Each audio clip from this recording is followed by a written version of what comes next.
I think every single person in this locker room is a competitor at the highest level. So, yeah, when you feel as if your backs are against the wall, you never have to feel like you got to do it by yourself.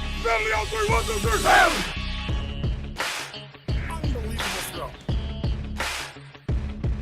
Under pressure. Sacked by Quentin Williams. Right sideline, Usama's got it. You look to your left and your right, you got guys out there with you that our whole point is to help each other. This one to Mims.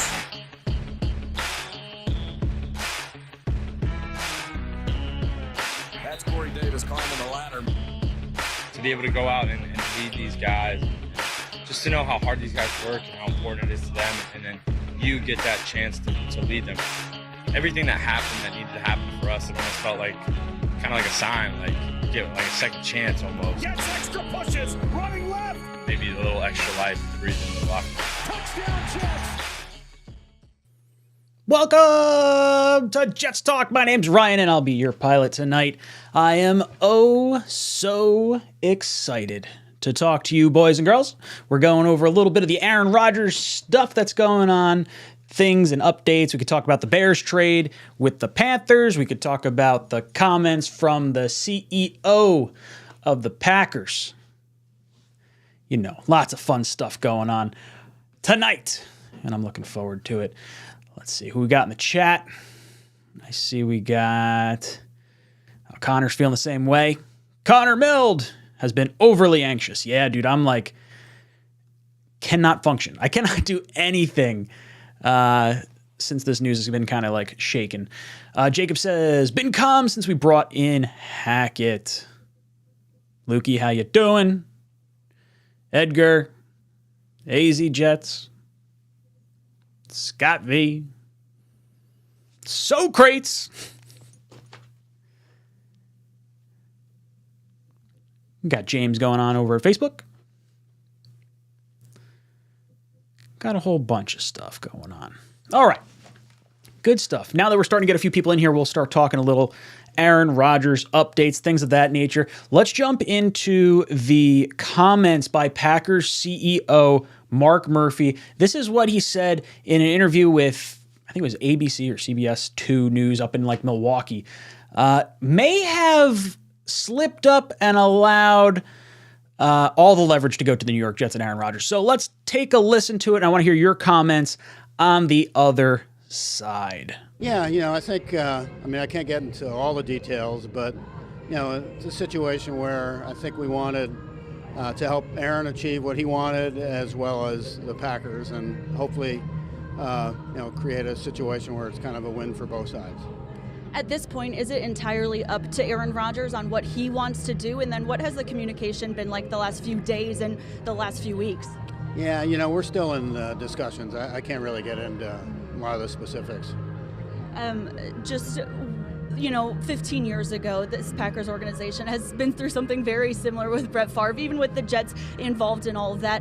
How strange has that been? And then what has this organization learned from 15 years ago now using in this year? Yeah, well, obviously we're very fortunate to have back-to-back Hall of Fame quarterbacks. And yeah, it was very early in my tenure, so I remember it very well with Brett's situation. And, it's kind of the happens in our game.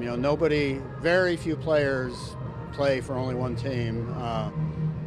Obviously Brett had a great career, Aaron had a great career here, and regardless of what happens, Aaron will be in the Pro Football Hall of Fame, he'll be in our Hall of Fame, and we'll bring him back, he'll retire his number, and but this is just one of the things that you go through as a team, and again, we want to try to achieve something that's good for both Aaron and us.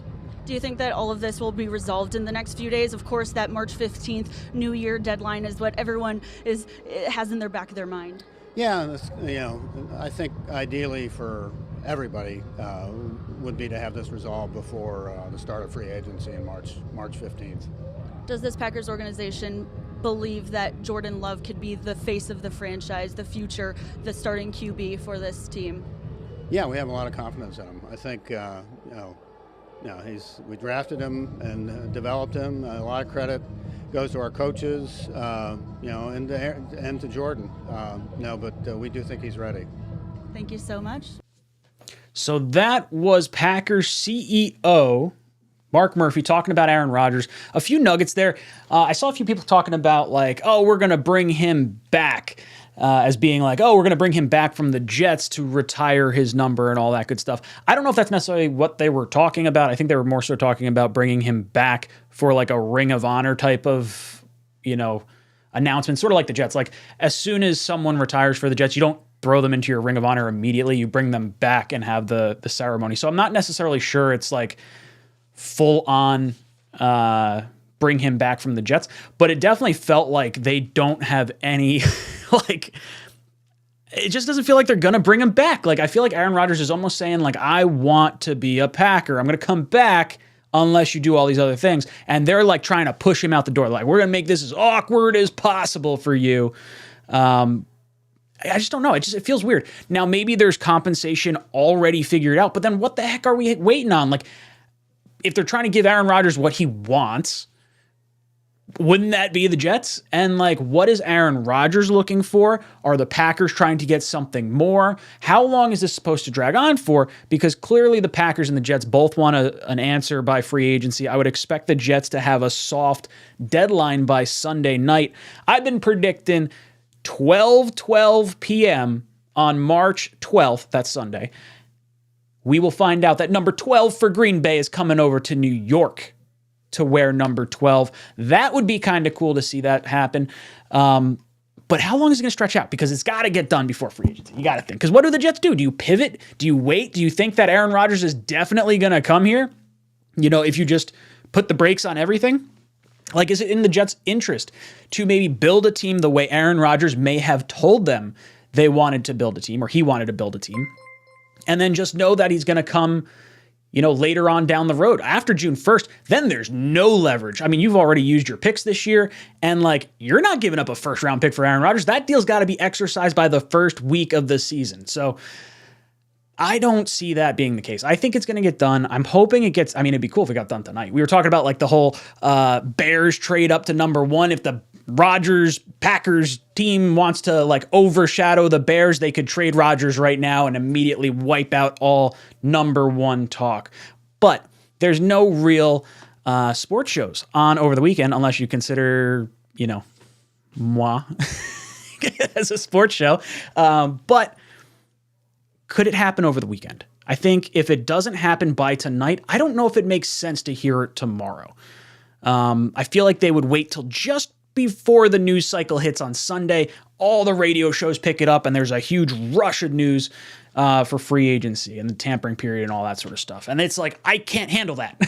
I cannot handle it. Becca's seeing me pace around the house nonstop. She's like, you got to stop. Like, this needs to end. And I'm like, I know. You and me both. We should go yell at the Packers. I agree. So I kind of deflect that little bit of blame. Oh, geez. Not great. I'll get into your guys' super chat. So I do see him, Wild Billy Boy and Blade Runner. We'll get into your 2 super chats in just a second. But I want to bring in the Jason Wild comments from ESPN Milwaukee talking about these specific comments by Mark Murphy. Jason, welcome into the program. What's your initial reaction to all this? I've been trying, as this has kind of unfolded over the last 20 minutes, I have been trying to figure out exactly what on earth this guy was thinking. Me too. Yeah. Like, let's be honest. If this is how they feel, that's fine. Okay? And I'm not saying this because, it's going to hurt Aaron's feelings or anything like that. Like, even if you take it at the most business mentality level, you might as well have just told the Jets, hey, we don't want him anymore. So if I'm Aaron Rodgers, I'm calling Woody Johnson and saying, screw these guys. You guys don't have to trade for me. I'm going to make it difficult for them and make them cut me because they don't really want me anymore. I'm going to make them cut me, and then I can come sign with you guys. We don't have to give up any draft picks. Like, what are you doing? Why on earth would you say the things that you said? How is that helping your team? Hey, it's giving us all something to talk about. Great. But from the pure perspective of you are the team president and CEO of the organization, what is the upside of you talking this way? And then let's be honest, you guys played the clip from the WIAA broadcast. Oh, yeah, there's more. But he does an interview with Adriana Torres of Channel 2, WBAY up here in Green Bay, the ABC affiliate, and he doubles down. He doubles down. This guy, I love it. When I hear like the beat up in Wisconsin start talking like this, it makes me feel a little bit better. And now I feel bad for the Packers fans because I feel like they're just sitting back like, what the hell are you doing, dude? Like, shut up. Now, maybe there's a situation where Rodgers is like, oh, no. I'm not retiring. I'm coming back to the Packers. And they're just like, they're trying to almost create that abrasiveness. And I feel like maybe he might have to be the bad guy. Most of his words in the Mark Murphy, that is, most of his comments felt very plain and calm and very relaxed and felt like he didn't necessarily mean anything by it. But at the same time, the words that you said don't match up with your, like the way you're acting. Like everyone else sitting around like, did this guy just say like they're not going to do anything with Aaron Rodgers? Did Jets got to do anything to get this dude? Like, at all? They're just gonna they're gonna pay us to take him. That's like essentially what's gonna wind up happening at this point. That's what it feels like, at least. Now, I don't know what ultimately happens. I'm gonna stick with the whole second round, pick this year, and then next year you get the conditional pick. I think that makes the most sense for both teams. It doesn't give up the first round pick for the New York Jets because you may wind up with a 1-year rental, and there's no reason to overbid when there's literally no one else at the table. So, I mean, maybe stuff's already settled behind the scenes. There's not really any more negotiations, and it's just like, hey, Rodgers just has to say, I'm going to the Jets. And then, boom, everything's, hunky-dory. We're all happy and excited. And I don't know, maybe that's all that has to happen. But it feels like there's a lot of leverage that was probably lost in that conversation. Wild Billy Boy says Packers CEO's comments only mean a deal is literally signed by both parties, Jets and Packers, and the only thing left is for Aaron to okay the trade.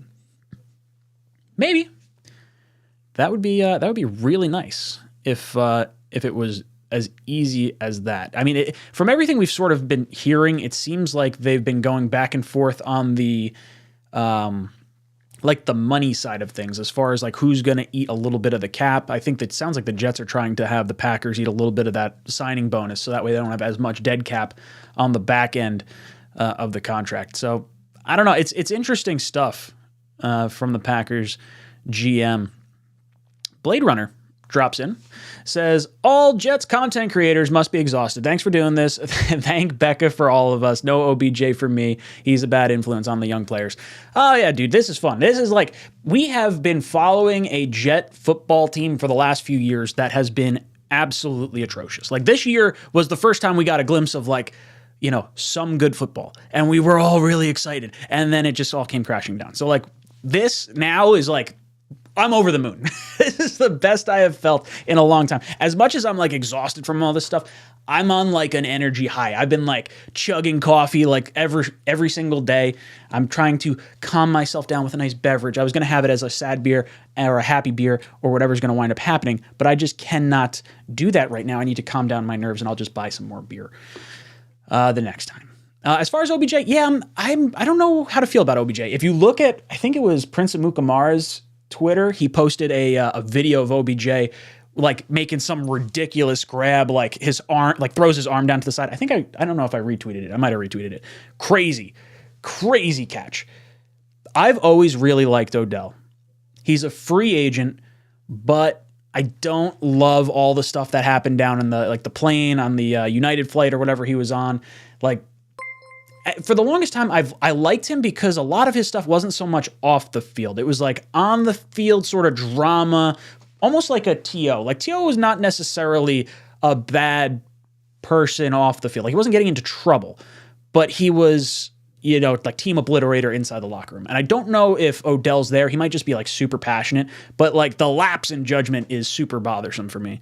And I don't know if I want that influence around like Garrett Wilson, Elijah Moore, and like all our young guys. I really like the idea of adding Adam Thielen. Now, two totally different wide receivers. Odell is still like crazy fast, but Thielen a little bit older, but he has that connection with Aaron Rodgers. So I feel like if there was a receiver that you could bring in without having to cost you a whole heck of a lot, maybe Thielen would be the guy that I would prefer. The New York Bully drops in. He says, I'd rather be in a relationship with a woman who wants me than one I have to constantly chase. I hope we didn't make the wrong move by not signing Carr since we were his preferred team. I trust Joe Douglas. Yeah, I think the Jets always wanted Rodgers. That feels like the right move. And Carr probably realized once the Jets got Rodgers, if that's where it was all headed, his leverage kind of gets shot in the foot. And either way, it was getting closer and closer to free agency, so Carr had to do what was best for him anyway. I think as soon as you saw the Carr was leaning towards the Jets, that was the telltale sign of, I'm not really going to the Jets. I just want the Saints to make the Saints think I'm going to the Jets. So that way they pony up that little $2.5 million more per season. Because remember, we had heard the $35 million number floated out there for Derek Carr, and maybe he was offered 35, and he's like, oh, well, I might be thinking of the Jets, and then maybe you get that little bit of extra, a little bit of extra money there. Maybe. Now, as far as chasing one versus the other, it depends. Because like if the person you're chasing is loving it that you're chasing them, and that is why they are doing this little hard to get kind of thing, well, isn't that going to taste so much sweeter? It's always better when you have to work for it a little bit. You don't want, the quarterback to just say, I'm here, let's do it. I mean, sure, it's great sometimes, but there's like some part of that little, the chase. It's the chase. And like the sweet victory of getting Aaron Rodgers would just be oh so nice. I want it. I want it so bad. I just want it over so I can like stop stressing so much. I feel like I can't sleep ever. Pooch Guy says, Ryan, I'm starting to get real nervous. Help. Yeah, like as it drags on further and further, like I start to get a little more concerned. Like, oh, maybe 13 is going to have to get included. But then as it drags further, I'm like, well, why would they get number 13 if more teams are already doing like their thing? The nice thing is the Dolphins exercise the 5th-year option on Tua. I think that's actually a good move. It would not shock me because of where these quarterback contracts are kind of going. I think it was a smart move for Tua to get locked in at that $23 million threshold. Even if you think he's injury prone, it's going to be like half the price of Danny Dimes.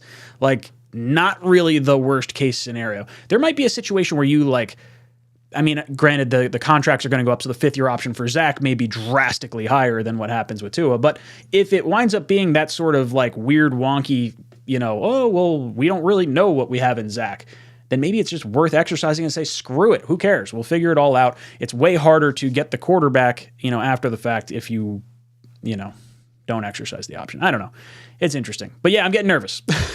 I just talked around in circles and I didn't even answer the question. But yeah, Pooch Guy, love it. Oh, let's see. What are you guys talking about in there?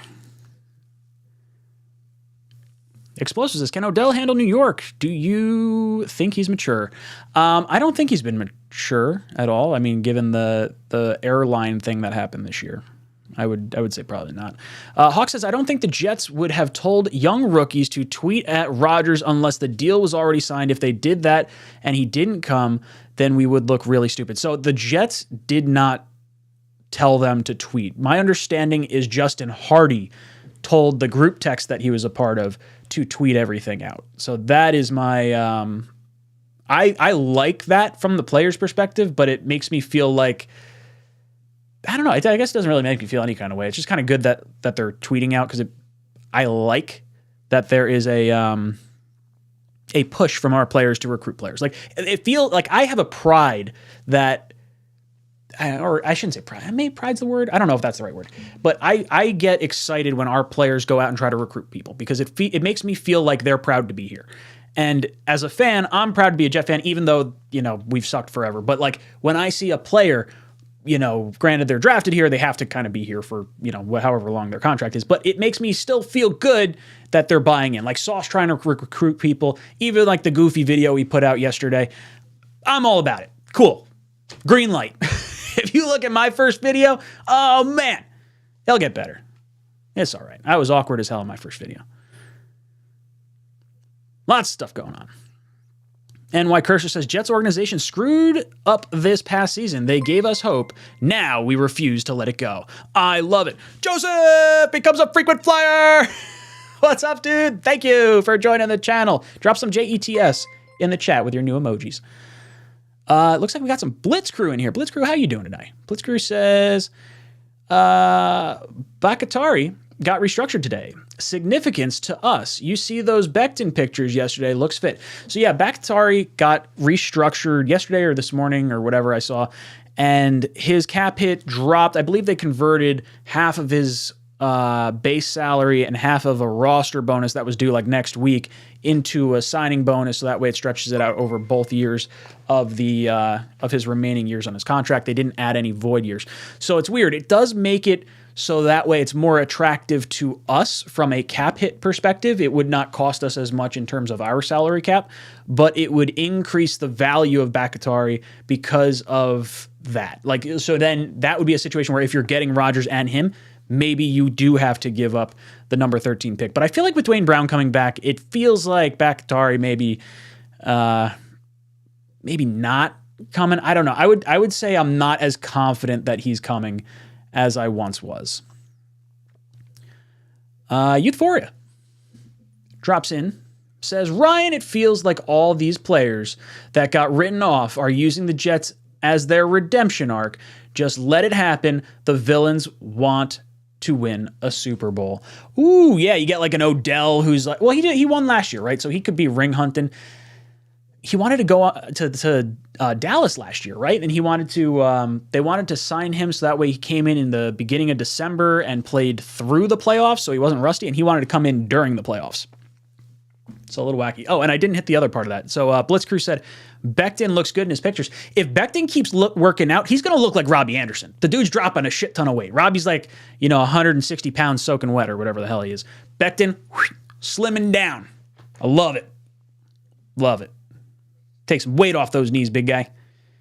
I hope he comes back strong. There's nothing, like, I don't dislike Becton. Some of his tweets kind of irk me a little bit sometimes with like, and I don't know if it's like, he's just accidentally liking things and people just happen to catch it at the same time. But like, I'm rooting for the guy. Watching him his rookie year was something special. I would like to see him bounce back. Joe says, I have a feeling Jets Packers can't come to a trade deal, so all bets are off. They welcome Jimmy G in a few weeks. LOL, 38 years as a Jets fan here. I know how this goes. Yeah, it's easy to be pessimistic when you've kind of seen everything go the way it has the last few years. But I would say Jimmy G seems like he's probably going to go to Vegas. I don't think he's going to go to the Jets. Like, it never really, seemed logical to me that he would want to go to another Shanahan disciple when Shanahan was just trying to throw him out for the last 2.5 years. So for me, I think Jimmy G goes to Vegas. I think if the Jets don't get Rodgers, I don't know what you do. Like, I think you should probably sniff around Lamar, but at the same time, I think Baltimore's going to match whatever contract he winds up signing. So you're just kind of spinning your tires. Maybe at the very least, you bring him in and you just say, hey, we're going to make a move. We're going to try and do something, and then try to force the Packers to just like give up a little bit more. But are they really going to call your bluff? Like, you're building this whole team to kind of be ready for 2 years. I feel like you'd have to structure your free agency completely differently if you wind up trying to go for a Lamar versus someone like an Aaron Rodgers. So I guess the next question would be, do you go and sign all the players that you think Aaron Rodgers wanted? Like, maybe you had those discussions when you were out in California, LAX, and you're like, oh yeah, I wanted Cobb, I wanted Lazard, I want this guy, I want that guy. Okay, we're going to bring them all in. Oh, we don't have you yet? That's okay. We'll just wait because we know the Packers cannot exercise your option before. So it has to be exercised by week 1. I actually don't know what happens after that, how that works, if it just like triggers it or something, or maybe he has to get cut, or maybe it's like some crazy kind of cap hit, whatever it is. But maybe there's a situation where like the Jets know he's going to come at some point and they're like, we'll just wait. Please no. Please, please, please no. I cannot go through life like this. This is not how I want this to go. Michael, drops in a super chat. He says, Ryan, can you just fly to Green Bay and kick Rodgers' ass until he confirms he's coming? Thanks, sincerely, all Jets fans. Oh, also, is this Clark guy good? Yeah, I'm excited about Clark. So he doesn't have a lot of missed tackles. He was, I think, top 10 in as far as like tackle efficiency goes, where Whitehead was like 80th of like 93. He missed a lot of tackles this year. You get him for 1 year really cheap, so he's in a contract year. It allows you to move on from Joyner. I don't think you necessarily do anything with Whitehead just yet. I would wait until after the draft so that way you don't have a perceived opening at safety, so teams aren't likely to jump in front of you. I think there's a little bit of that going on because there's no trigger date for Whitehead's money, so you can cut him after the draft and it still saves you $7.25 million. I like that option, especially if you're looking for maybe a better safety or something along those lines. I still like the idea of trading down, especially if you wind up giving up the second-round pick for Rodgers. But as far as flying over to Green Bay and kicking Rodgers in the butt, yeah, sure. Yeah, but I don't want him to like not come to the Jets. Oh, I got beat up by a nerdy guy with a weird hat that talks into a camera to a bunch of strangers on the internet. That's all right. I like you guys. You're my strangers. All right. Good stuff. Yeah, but I like Clark. I think Clark's a good pickup. Blitzcrew says his knee injury last year was a different kind of injury than the first one, and new motivation being a new dad. I think he will perform this year. Are you like Odell? Blitzker, are you talking about Odell there? I didn't realize he was I guess I knew he tore the ACL. I didn't know he was a new dad. Maybe. It's possible. I like the explosion of Odell, but I think I'll just err on the side of whatever Rodgers want. Like, I'm not going to bring in Odell if Rodgers is like, no, I want Thielen or I want, someone else. If he says he wants Odell, there was rumors about him going to Green Bay last year or 2 years ago, I think. So maybe there is something there. Blade Runner. What's up, dude? He says, bad offense was a blessing in disguise. Defense got 2 years worth of reps in one season, battle tested and ready to win now. Yeah, when you have, it's almost worth it to build like a really stout defense first, and your offense won't be able to score points initially, so that way you can kind of keep building through the draft and you'll still have high draft picks with a good defense. And then, build up the offensive line obviously at the same time, but don't necessarily focus on the weapons. Now the Jets have a lot of weapons. We have Elijah Moore, we have Garrett Wilson, we have Uzama, Rucker, Bam, Brees, like all these guys across the board. And now you're at a situation where you can plug in the quarterback, and that's all you need. It's taken a while to get there, but it feels good.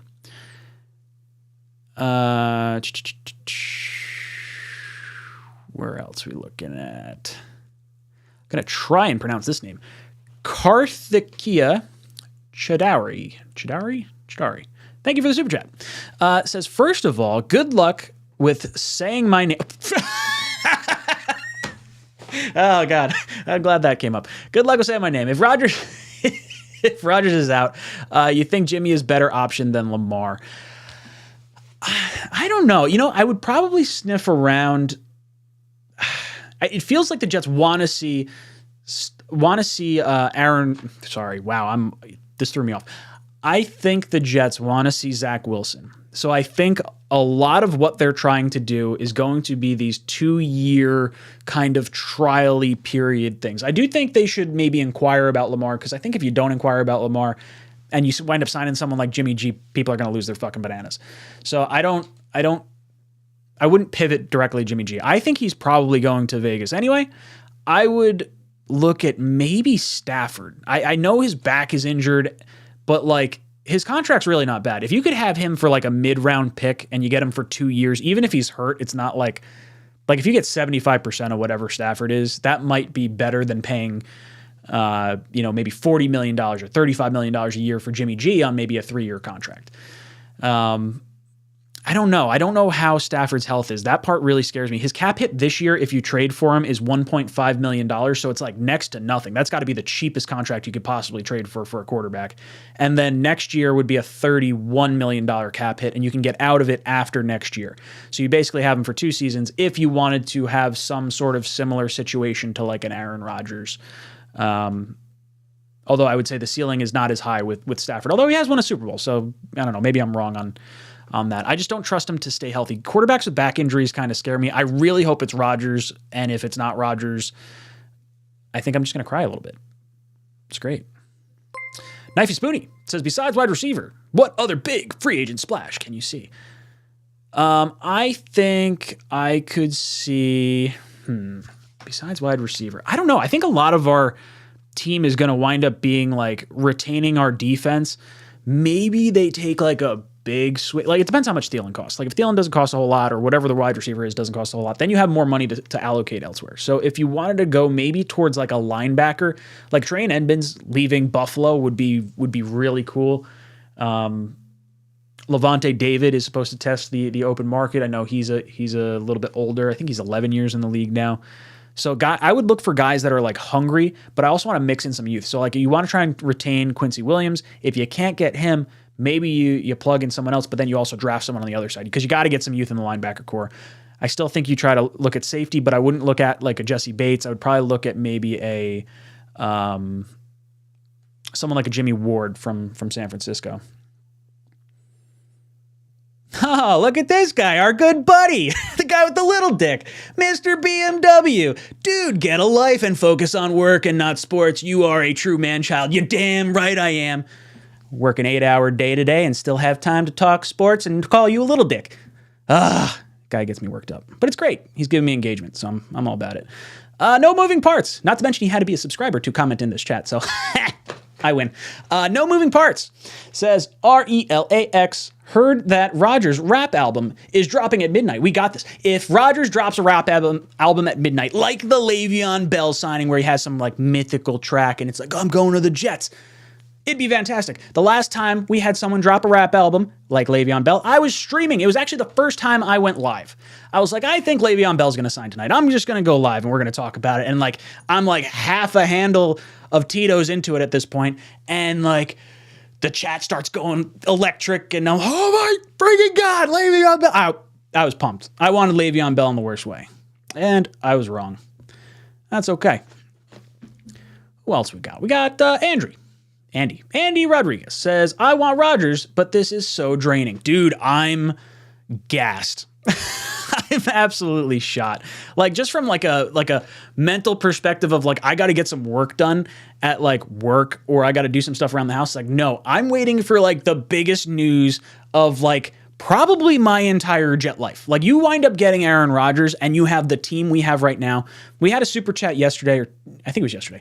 Someone brought up Peyton Manning leaves his team, wins a Super Bowl. Matthew Stafford leaves his team, wins a Super Bowl. Tom Brady leaves his team, wins a Super Bowl. Aaron Rodgers, the last time he had a top 10 defense, he won a Super Bowl. He comes to New York, we're getting the ring. We are getting the ring. NYC Superfan says, first thing you do if Rodgers signs tonight. Well, I've got my beer. So I'm going to have my little beer. I have another beer. And I've got two more. If Rodgers signs tonight, all those beers are going bye-bye. I'm staying up real late. We're going to take phone calls. We're going to have a whole bunch of fun. I hope it happens tonight. I feel like the NFL is going to want this to air out a little bit with the number 1 overall pick and the whole Bears and Panthers. I feel like there's enough storylines that they want to have that be the headlines. But man, it would be nice if Rodgers kind of take over the headlines and say, I'm going to the Jets. And then the Bears are like, second page. So what's the first thing I'm doing? I'm going to have a beer.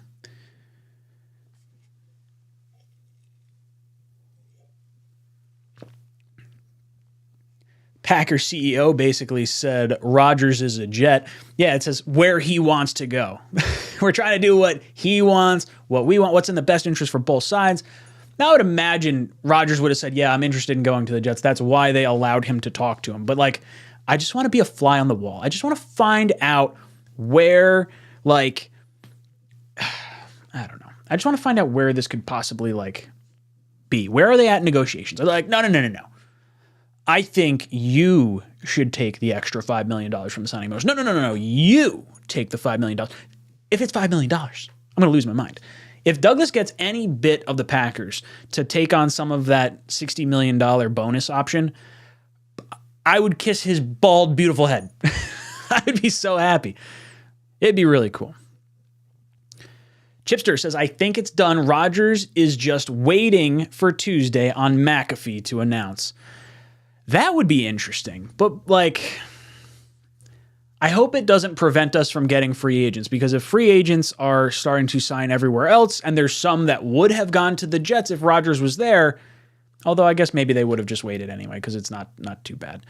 I don't know. I don't want it to happen Tuesday. I want it to happen now or the weekend. I got to go back to work.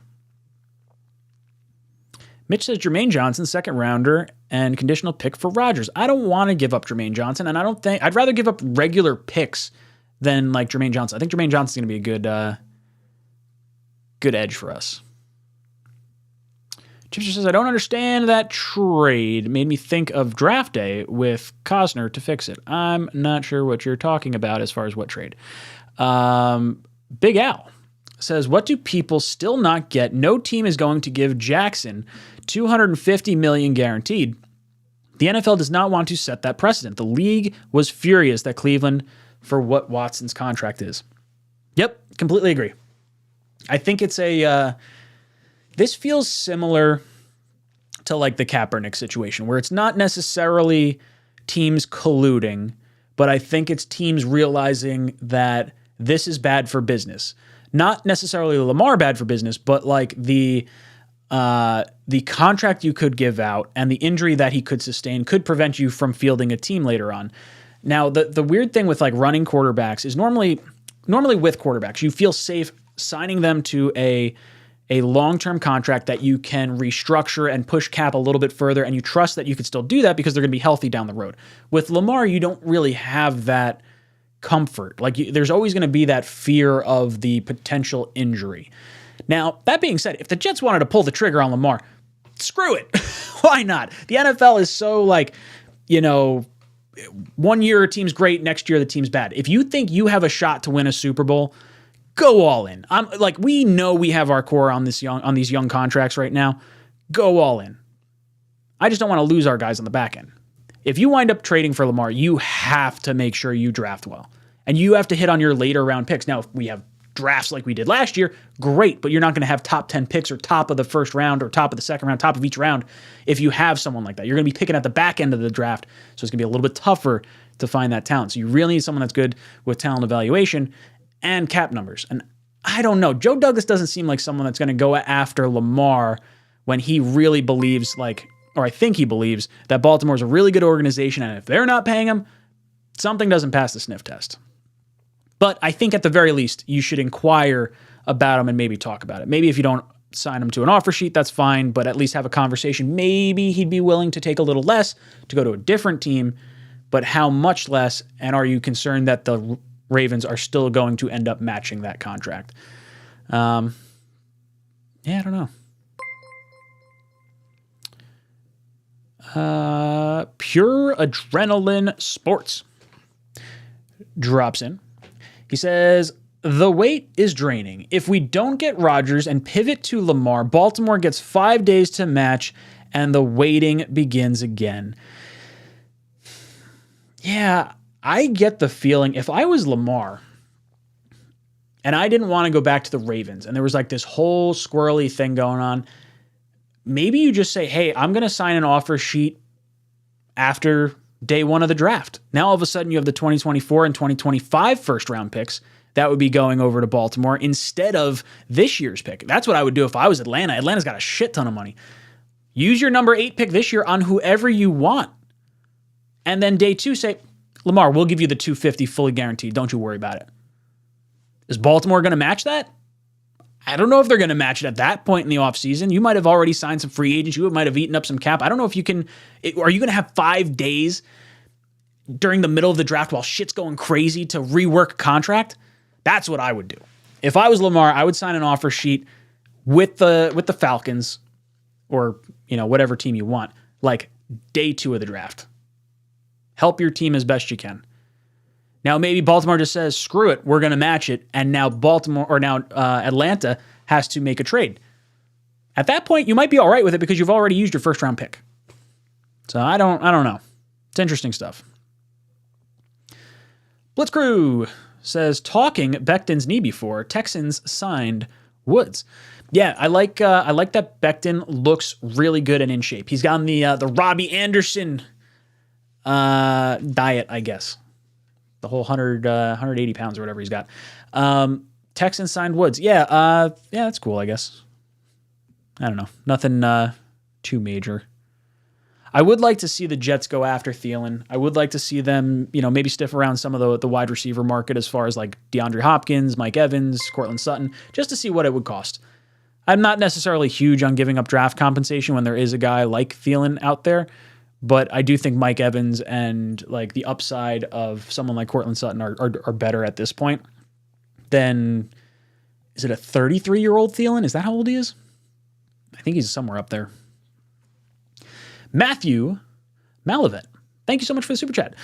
He says, I'm good with Davis going in the trade and signing Thielen. Also, you might have talked about this, but Jets went to Odell's workout also. Interesting. So maybe that's something that Rodgers has talked about. Like, let's bring in Odell. We'll still get Cobby. We'll figure it out. I keep getting the feeling that Lazard's not going to follow. Like, I know Rodgers has talked about him a few times, but if I'm Lazard, this feels like an opportunity for you to get a little bit more money. And he never really had that bigger contract yet. He's kind of been on his rookie deal. And I think he signed like a really brief contract with the Packers recently. But I don't know. I'm fine with Davis going over because you were going to cut Davis anyway. I'm cool with Lawson going over because you're going to cut Lawson anyway, possibly. For me, I think the Packers and the Jets may try to dress up the package to make it look a little bit more. Dress up the package to make it look a little bit more. That's that could be dirty. But I do think the trade package is going to be like, okay, we're going to give you Lawson, maybe, or Corey Davis. That way the name recognition for like when they flash the graphic on the screen is like, oh, wow, they got two really good players. They're going into contract years. They're going to play really well.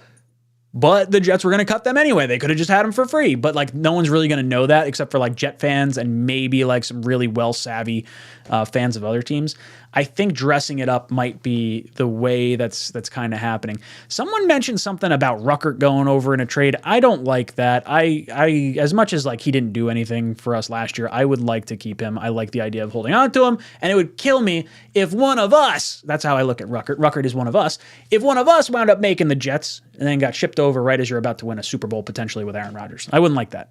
I don't want to trade any players that we wouldn't have otherwise cut to Green Bay. I would prefer to send the draft picks. Give the draft picks because we have the players right here. Let them grow, let them develop with our guys.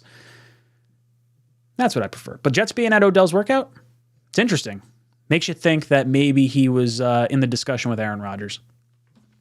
NYC Superfan says, if Rodgers signs before Monday, you have to pull off your best Santonio Holmes celebration live. Also, who is the following signing if Rodgers commits? Yeah, right. Do I do the whole like rip the shirt off and just go up and down? I'll be at work and I'll just be like, ah! I'll be like, why is this guy like bare chest? He looks like he covered himself in Elmer's glue. He's been inside all winter. Yeah, maybe. That could be something we could work out. Who follows Rodgers if he commits? It just feels like the easiest answer is Cobb. That like he loves playing with Cobb. Unless Cobb doesn't want to come over here and he's just like ready to hang it up, I think he's definitely coming. Ben Jones was just cut by the Titans. That's an interesting option because we have their offensive line coordinator. Now, I don't know. I know Taylor Lewan and Carter didn't necessarily get along. So maybe there's, maybe the offensive line in Tennessee didn't necessarily get along with this coach, but I would like to see a veteran center come in, and maybe that's why the Jets sort of didn't want to talk to McGovern, but maybe felt comfortable that some centers were going to shake loose in free agency and they'd be able to bring in one that is at least called out signals, and they're not just relying on a rookie. I like the idea of drafting a center in like maybe the second round. Third round, I think feels a little bit more comfortable for me. There's a few guys that I really like. The kid Weipler is another Jet fan from Ohio State. That'd be kind of cool. I like Ricky Stromberg from Arkansas. I like Patterson from Notre Dame, although a little bit less. He's probably closer to like a fourth round, maybe even fifth round pick. That guy was supposed to be like top of the second round last year's draft, but he decided to go back to Notre Dame, play guard instead of center, and kind of hurt his draft stock a bit. So maybe he rebounds a bit.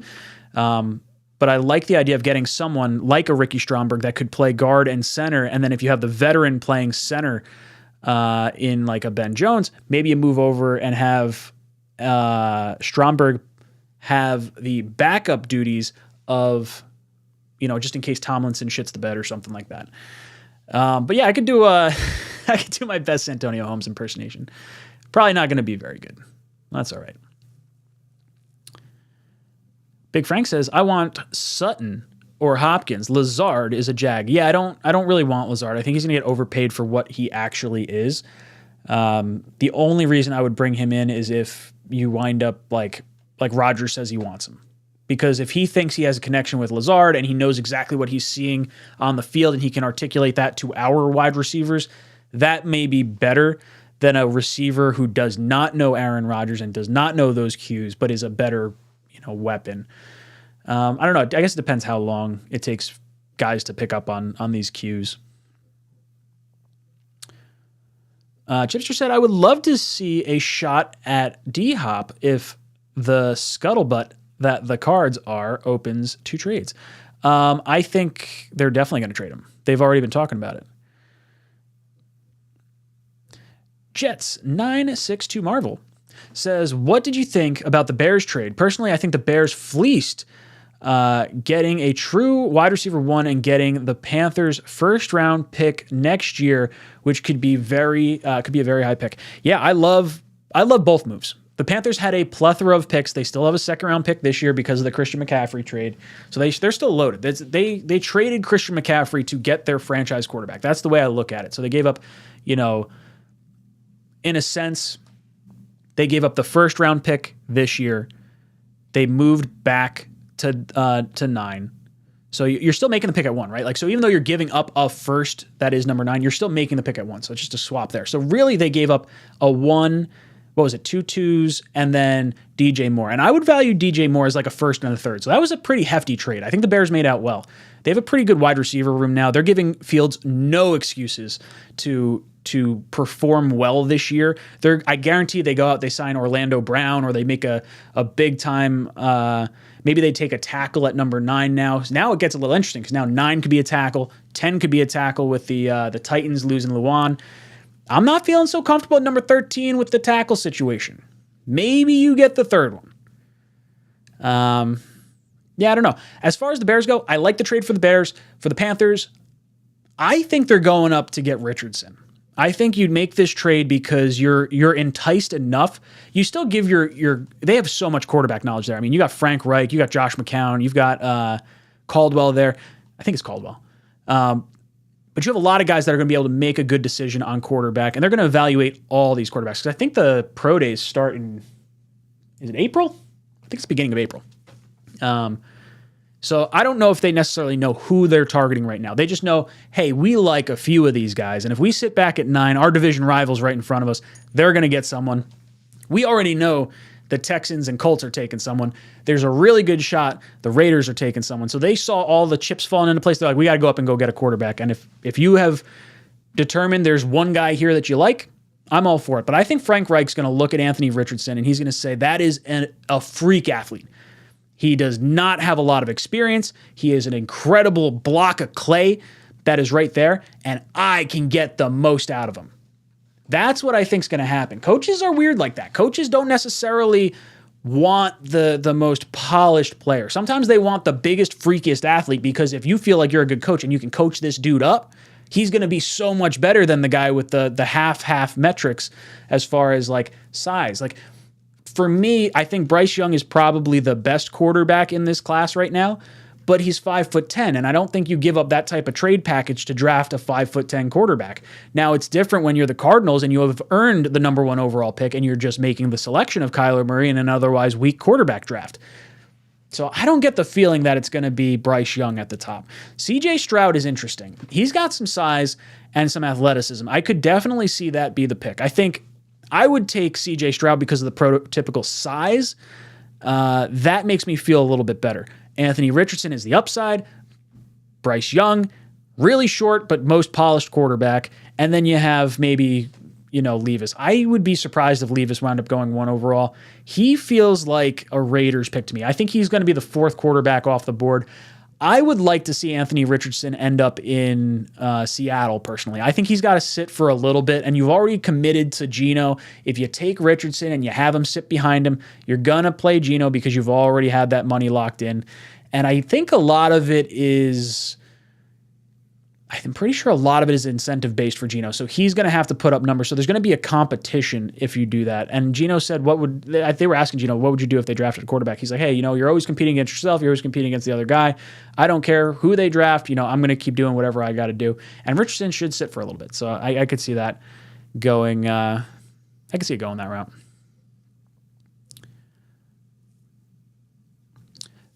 Ben Jones is older than McGovern. That's all right. I don't care. Aaron Rodgers is older than McGovern, too. As long as he can play 2 more years, don't care.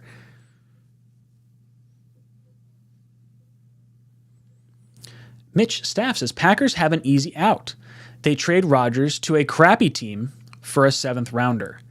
And then he retires. And then he destroys their cap. That's not an easy out. I get what you're saying, but that's not easy. Any team that trades for Aaron Rodgers is going to take a massive cap hit. And if he retires, it's going to be even bigger. There's no way any team that Rodgers doesn't want to go to is going to trade for him. Just not going to happen. You would have to, if that were to be the case, the Packers would probably have to send a 1st-round pick with Rodgers to a team that they don't, or that has enough cap space at that point, and Rodgers is going to be like, screw this, I'm going to retire, and then you've just, like, the team that took on that contract gains a 1st-round pick. It's almost like what happened with, who was that quarterback from Denver? Osweiler? I think it was Osweiler that wound up going to the Texans, then went from the Texans to the Browns, and the Browns gave up or got a pick from the Texans, I think, to facilitate the cap hit because of that contract. So they basically bought a 1st-round pick. I think that could be interesting. I don't see the Packers trading him for a 7th-round pick.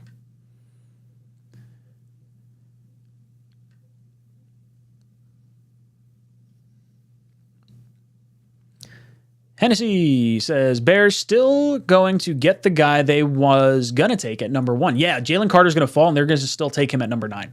That's what's so crazy about this whole thing.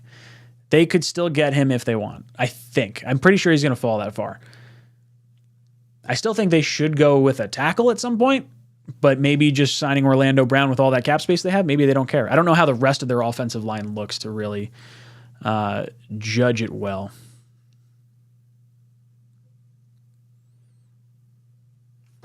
William says, I was listening to a Packers YouTube station. They say we are paying 60 of the 110 mil. They also think they are getting 13 and next year's 2nd and a tight end. So, we are. I would say we are definitely going to pay the $60 million. I don't think the Jets are going to get the Packers to go over that. Like we can eat that hit in 2025 and 2026. I don't think that should be the sticking point. So yeah, we are like the 60 of the 110 we are going to pay. We're still going to pay the $45 million the following year. So that's what they're probably talking about. It's the options for both years. As far as they think they're getting 13, of course, they're trading away a Hall of Fame quarterback. Their whole fan base is going to say they're going to get a 1st-round pick. They're going to be disappointed. That's what's going to happen. They're not getting 13. I understand why they would think they're going to get it, but the Jets don't have to go with Rodgers. It's like, I understand we're desperate, but we don't have to go there, and there's no one else stepping up to the plate. Now, they could open it up to the NFC maybe, but like at that point, what other teams are beating us? I don't know. It kind of depends on what Rodgers wants to do and where he's willing to get traded to. And the tight end you're mentioning, I think, was where that rumor came up about Ruckert, which I don't love. Todd Boyce, boom, welcome aboard, dude.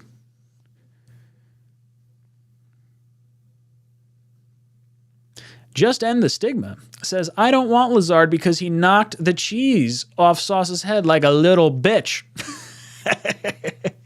That's all right. It's just a cheesehead. JG says, Richardson looked fast, good, and accurate with touch at the combine compared to the other quarterbacks there, even though the combine isn't everything. No, well, I saw some passes from Richardson that were not good either. He was very... there were some really nice throws. There was a few that were like, that one got away from you. but he was never really like a great passer down in Florida anyway. So that's something that you're going to have to work on. And I think if you let him sit, maybe it's just a year. You just kind of give him some time to develop and you don't force him into a situation. The only thing is if you draft him at number 1, it's got to be hard as hell to try and not play that guy opening day. Gary says 2 seconds, a first, and more. We gave up 3 seconds to go from 6 to 3. Bears didn't get enough with all those quarterback-needy teams. If they waited, they'd get a real haul. The Jets should be trading back to the mid-20s to get a second and a third or a fourth.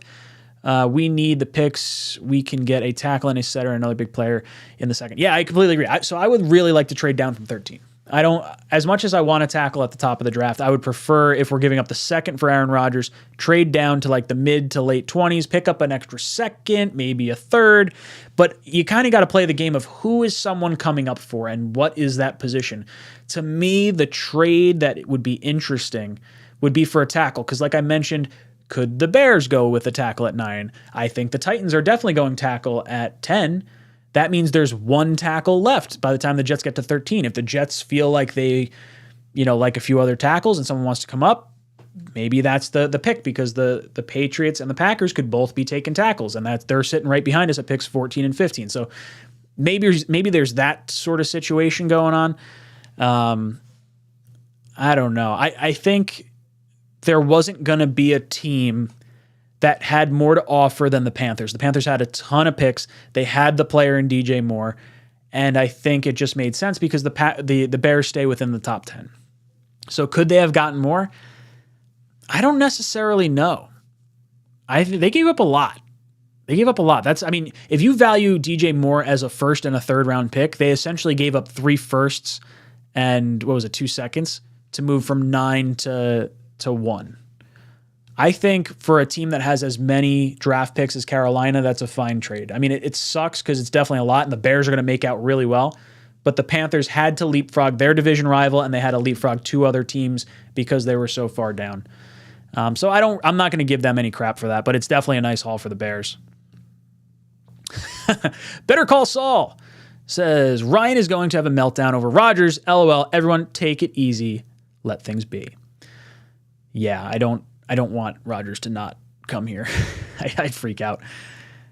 Let's see. Mitch says Rodgers retires. It's only $25 million. Is that accurate? Let's take a look at what that is, because I don't think that's right. Let's see. If he were to retire, his whole signing bonus would hit. How is that any different than the pre-June 1st cut?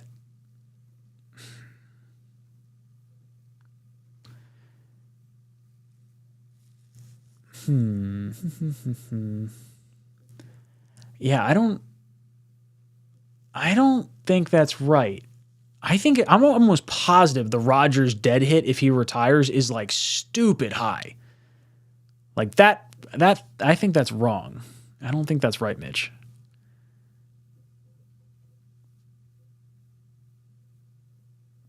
Pierre says he thinks it's 25 mil after June 1st.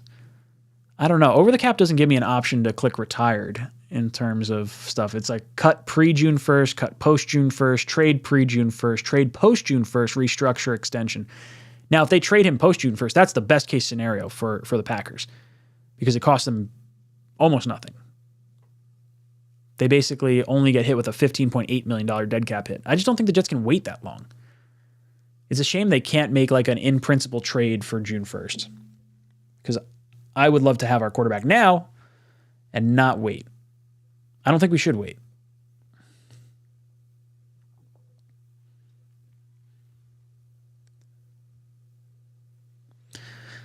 The Dallas Low. I actually wouldn't be upset if we get Odell. Insane talent, great number 2 receiver for Aaron.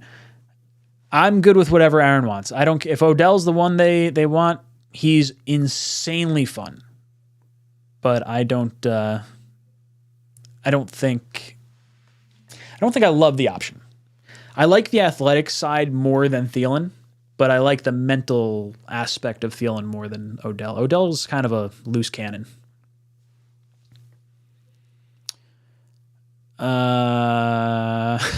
Jake Asman Shadow Realm says, wait, what happened? I've been working for 8 hours with no phone.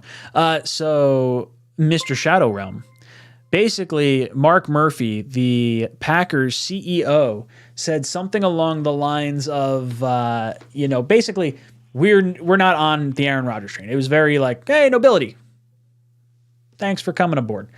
I think a lot of it basically seems like the Packers CEO and president shot themselves in the foot and basically gave all leverage to the New York Jets and Aaron Rodgers, or at least that's sort of what it seemed like. There were some comments that were a little funky. I think did I have it still on my phone? I don't know if I still have it on my phone. Let's see if I can pull it up. Actually, I think I have it. Let me see. I think I got it on my desktop. Yeah. Bam. Okay. So this was interesting. This was part of an interview today. Is there a scenario where Aaron is still the starting quarterback of the Packers next season? Murphy says, yeah. I mean, if things don't work out the way we want them, yeah, we would.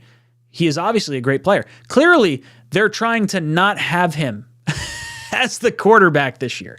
And that seems like as flat out obvious as possible. And I think if I were Rodgers, it seems like the GM is trying to get him to want to agree to a trade. And I feel like Rodgers is trying to play hardball, trying to get some players with him to go to Green Bay or to the Jets. That's my guess.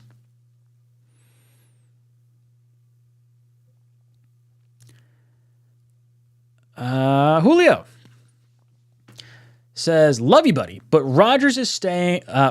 Love you, buddy. But Rodgers is playing the Jets. He's staying in Green Bay. He's going to ask for too much. I would inquire about Love. If the Packers seem very appealing, or if they seem very, very in on Jordan Love. So if Rodgers does want to stay in Green Bay, I would probably try to get Love at that point. I don't know how else you could go. And I would probably, it might be a situation where it's like, hey, we'll send you Zach Wilson. You get Jordan Love. That's the only way you can hold on to Aaron Rodgers, maybe with the cap. Maybe I don't know. I'm not sure how that would work. I just want Rodgers here. I don't want to deal with that. That is not the reality I want to live in. I just want the quarterback. Sarugi W. Welcome aboard, brother.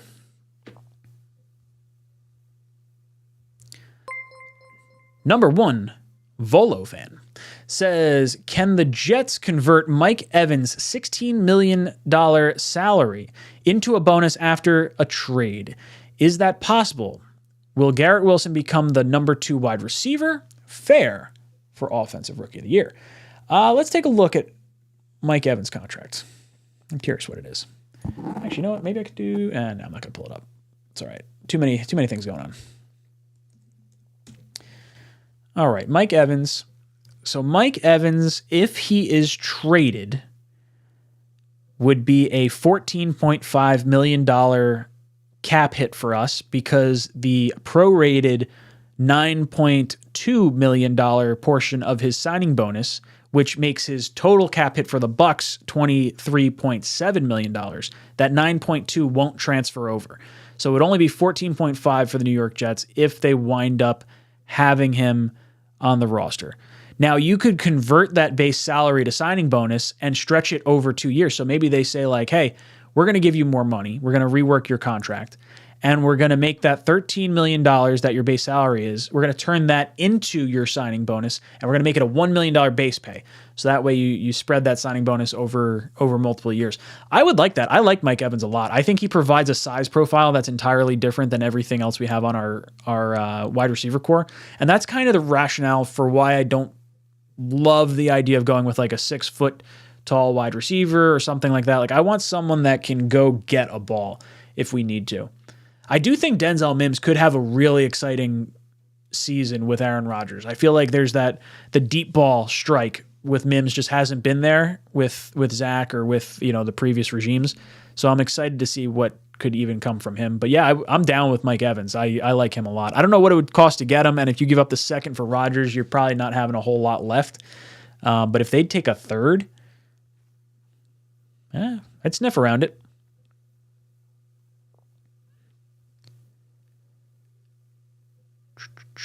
Jet Engine, what's up, dude? Celebrates 16 months of membership.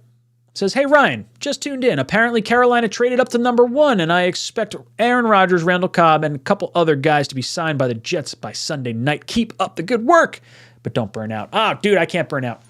I've been doing lines of caffeine. Ugh. Yeah, dude. I think I like the Carolina trade up. I think they gave up a lot. I think the Bears made out well. I think they did a good job. I don't know how many offers they had. Like, who else was trying to get up? I bet Seattle might have been trying. They have the 2 firsts, but I think Carolina is just a more attractive trade package. I think Vegas was probably trying to trade up. They probably didn't want to risk a situation where maybe the Raiders could facilitate that in some capacity, because who knows? Maybe there is some weird, wacky situation where they do trade Devontae Adams. I don't think that's the case, and then they wind up with another pick, and then they wind up jumping in front of Carolina. So you make the move now. If you can get up to number 1, I think it's fine. Yeah, I like it. I think they did a good job, and I do think Cobb is probably the most likely person to come with Aaron Rodgers. Feels like it, at least.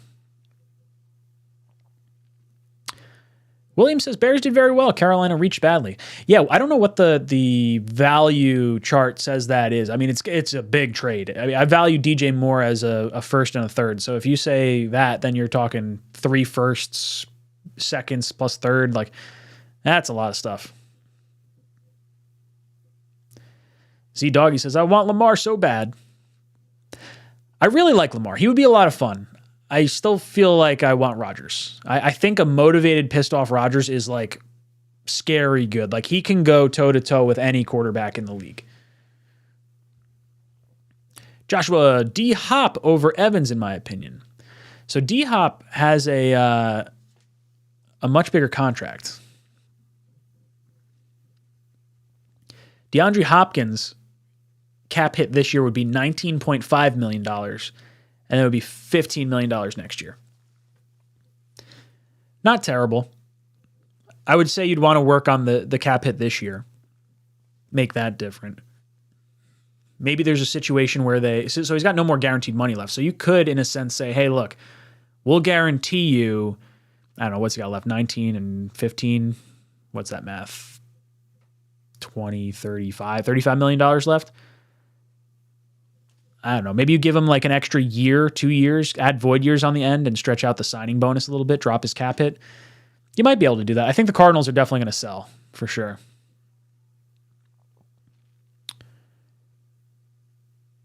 Oreo. Hold on. Well, let me pull this up. This is really cool. I see everyone saying congrats. Let me find it real quick. Where'd it go, Oreo? I'll find it. Check this out. Off topic, love the stream. Found out I'm going to have my second child. My wife just threw it on me. My firstborn was 7, 16, 22. Y'all want more kids? Yeah, so I have, we had baby Shay June 17th. So 6/17/2022. Yeah, we're planning for it. We're hoping, if everything goes well, we'd like to have a second. It'd be nice. See where things shake out. Wild Wave says, there are a few reports that Carolina trying to trade up to the first overall pick after they acquired it. Oh, that's pretty funny. Late getting to the news. Explosive Diarrhea says, the first thing I do when I wake up is check my phone for Rodgers news. I check my phone like throughout the night. It's like, okay, I hopped off Green Bean stream at like 12 o'clock last night. Yesterday was crazy. I think I streamed for like 8 or 9 hours across like 3 different channels between Green Bean, Matt, and myself. That was fun. Yeah. And then I go to sleep, and then it's like, okay, I need to check news all the time. Looking at like 2 o'clock, 5 o'clock, 7 o'clock. I just got to know. I know nothing's happening during that time, but I got to know. Let's see. Hector says, what's going on? Ryan with an R. To be honest with you, I'm so stressed over this, and I don't know if I should go in the dark room myself because too much of everything, but no Rodgers yet. Yeah, dude, we're getting I feel like we're getting whacked with stimulus, right? From all these different news sources. And everyone's like sort of quoting the same bullshit thing. It's like, oh yeah, well the Jets are getting close to a deal. Like that's kind of where we're hearing right now. It's all crap. I'm not going to believe anything until we see it signed on the dotted line. So, whatever. But yeah, you can go in a dark room. You got to make sure you eat the right stuff though, because if you can't see what you're wiping when you're going to the bathroom, not going to be a fun time. It'll be a stinky little mess. Young Stench, talking about smells. Honestly, if we get Rodgers and OBJ along with O-line in the draft and linebacker safety and free agency, we're going to be insane. Yeah, if you don't have to give up picks to bring in the talent, that's why Odell is so attractive. I think he's going to be hungry. I think he's going to be motivated. And I'm cool with him on a 1-year deal. Like if you want to give him a 1-year deal so that way he feels like, oh, I got to earn the next year. That's cool. I am a little concerned about like some of the who he is the last time he was in New York. That does kind of scare me. But hell, it would be fun. Talk about like electric offense. Odell, Brees, Garrett, Moore, friggin' Bam, Rodgers. I'm going to need to change my pants. Oreo says, thanks, fam. Never met any of you, but y'all feel like family since I've been here since 2019. My kids will be Jets fans and will be watching Ryan for a long time. Thank you, Oreo. That's how I feel. Like, it's weird when I try to like explain this to like other people where it's like, yeah, I've been like, talking Jets for like 5 years. I think this is my 5th year now. And it's like, yeah, I know like all these people from across the world. It's like the coolest thing. But like, I don't like actually know a lot of you, but I know your handle. And I see Jingle Dubs in there. I see Euphoria in there. Like I see a lot of the same names. Young Stench. Obviously, Oreo's been here forever. I recognize the names. What screws me up, originally, there was a few guys that were in the chat all the time, and I'm sure they're probably still around here, but they changed their names and their icons, and now I'm like, I don't know who it is anymore. It's all screwing me up. But Oreo's kept it the same. He's got the is that 350Z or 370Z? It looks like 370 with a little pinch in the headlight. I really like the 370Z, by the way. But yeah, I can understand where it feels like a family because for the longest time, I didn't meet Matt and Greenbean for like, I think it was like 2 years prior to us actually like meeting somewhere. And then it's like, now we hit it off. Every time we see each other, it's like, this is fucking great. I can't wait to see you guys. Got the group chat buzzing. It's nice. This is legitimately therapy for for me.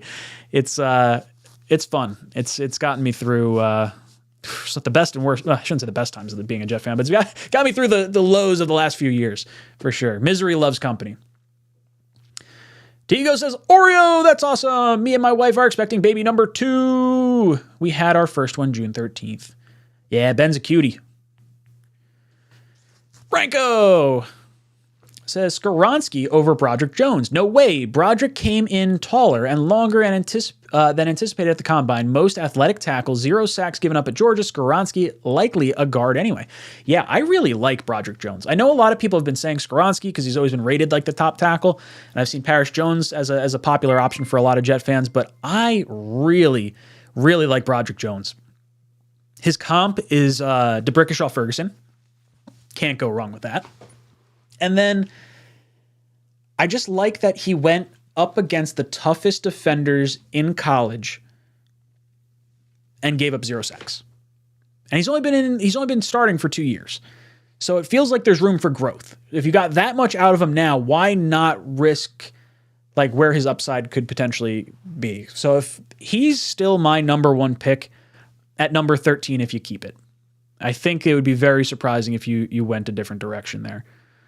Jet Engine says, June 17th, it was my dad's birthday. Good day. It's a great day. I apologize, or I shouldn't say I apologize, but I'm sorry, past tense stuff there. So, hopefully you're doing good too. I love the 17th. One of my best friend's birthdays is on the 17th of June, so it was kind of cool to like tell him like, hey, dude, look what I got you I got you something for your birthday. I'm a dad. It's funny. He became a dad a year earlier than me. So it was fun to like FaceTime him and his son while me and my fresh, ripe daughter was at in the hospital. It was fun. It was a good time. We were sitting there watching Flight 2022. Phil says, hey, Ryan, just spent last few hours with Tigo. Great content. Tigo's a good dude. I like Tigo. I like talking with Tigo. Tigo, I got to shoot you a text or a message. I'll touch base. I keep forgetting to do it, but I got to reach out to you. Gilbert says, a slice of pink birthday cake with it's the super sticker. I wish I could show super stickers on the thing, because when it shows like the description of it, it throws me for a loop. So it's a little cake with a little icing, with a little thing on it. I love it. Thank you, dude. Let's see. Yeah, I know your name hasn't changed. The first time I saw it, I fell over. We got a few really funny names in there. Some of you guys are way too clever for me. Duncan says, rumor, there's a Jets presser being scheduled for Saturday at 5 p.m. I saw that rumor. Do you know who tweeted it? It was like a guy with like 2,000 subscribers or 2,000 followers, not verified. Like, I don't know how much I believe that. If there's like actually some more credible like sources out there, let me know. But the one I saw, I don't know if I buy that. Jingle Dubs says, love these streams. Oh, yeah. I love these streams. My YouTube name was originally JW. Ah, yeah, okay. But I changed it to Jingle Dubs in honor of Green Bean because he called me that. I like it. That's cool. Youthphoria. Ryan, these streams helped those gay years. Yeah, dude, that was a rough time to make content. Like, I hated the gay signing when we did it, and it didn't occur to me, like, just how rough it was going to be for the next 2 years. That was bad. Zero says, any updates? What'd I miss? Mark Murphy, CEO of the Packers, president of the Packers, basically said something along the lines of, well, here, I'll pull up the more recent comment. Bam! Whoops. Hold on. Let me hide that. Question, is there a scenario where Aaron is still the starting quarterback of the Packers next season? Murphy, the Packers president, says, yeah, I mean, unless if things don't work out the way we want them, yeah, we would. He's obviously a great player. So he's clearly talking about wanting to have Jordan Love start. So that's basically what's going on. That's the most of the missed stuff. Mutt Viles, what's up, dude?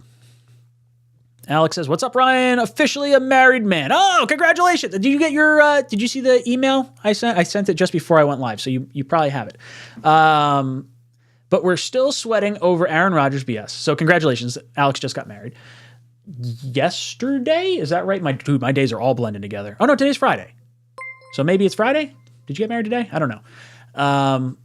Me and Maddie are off to Mexico for our honeymoon. We finally land our guy. Oh, it'd be great. Hoping it happens while you're down there and you have a great time. Becca and I went to Aruba for our honeymoon. It was fantastic. It was great. I don't know where you're going in Mexico. We went to Cancun before, stayed at Secrets of the Vine. It's like a wine kind of resort, all-inclusive. That was pretty fun.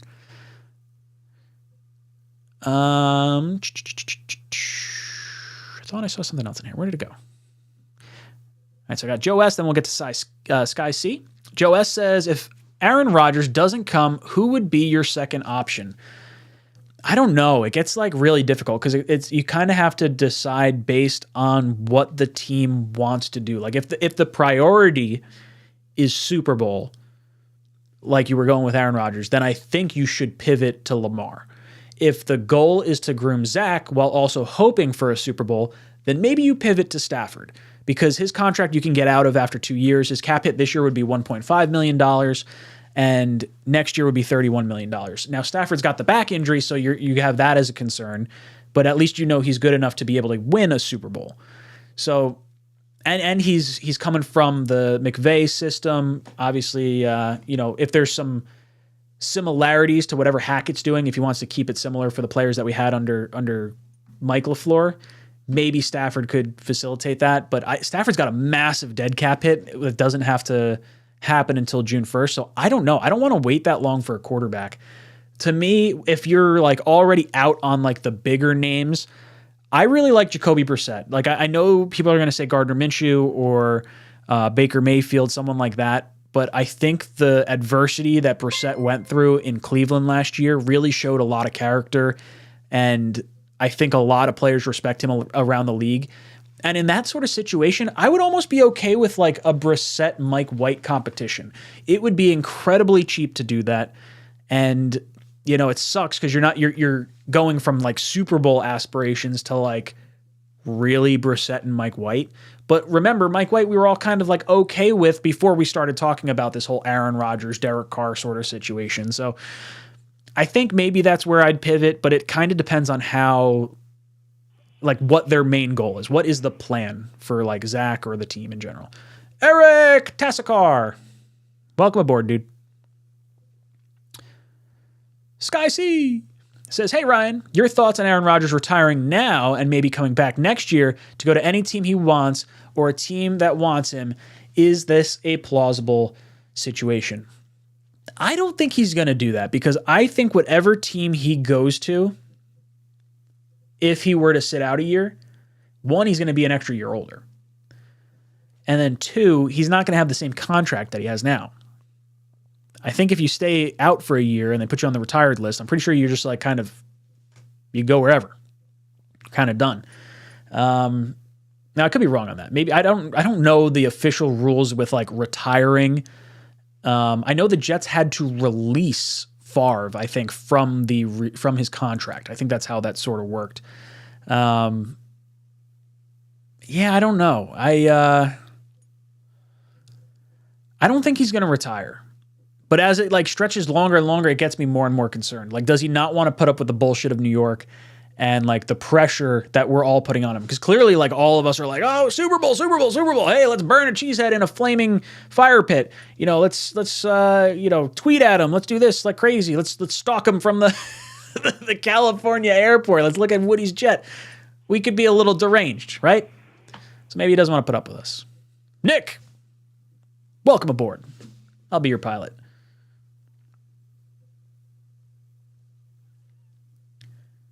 James drops in the super chat. James says, I think the Jets should demand the Packers left tackle be included in any trade, and I'd be willing to part with a 2023 first in order to get Bakatari. Yeah, I really like Bakatari, dude. He's probably a top 5 tackle when he's healthy. He was not healthy the beginning part of last year. When I was talking to some Packers fans, they were saying that he came on real strong the back half of the year. So let's do a little research, because I have the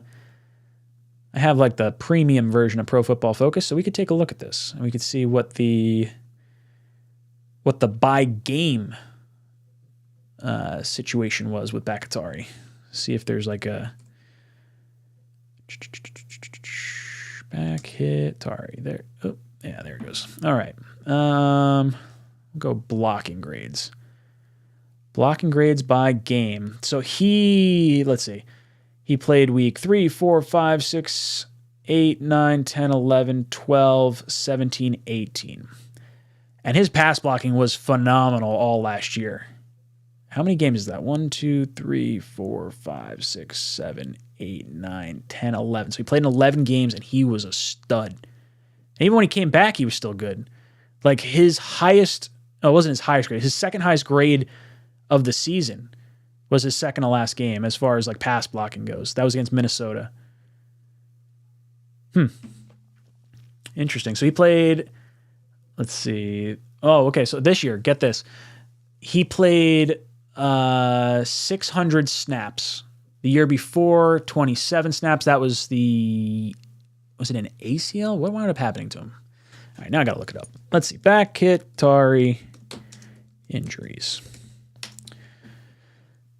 So he had the torn ACL in December of 2020. That's what it was. So he missed like all of 2021.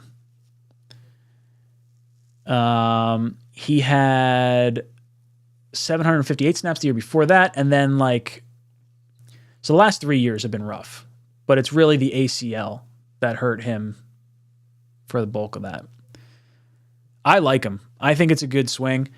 If you're going to take a tackle, or if you think, I don't know if you're going to take a tackle at 13. I love the situation where you like trade 13 and swap with 15 so that way you drop back 2 slots, but I don't think that's enough to like move up. That's like the difference of like a 4th round pick or something like that. So I don't know. The only way I would give up the 2023 first is if you get the tackle with Rodgers, because now there's a situation where you're kind of hedging your bets a little bit because Rodgers probably wants Bakatari. You may want Brown to be like the backup there, but Brown could also be the tackle on the right-hand side if Becton winds up going down and Mitchell's not ready with the blood clots.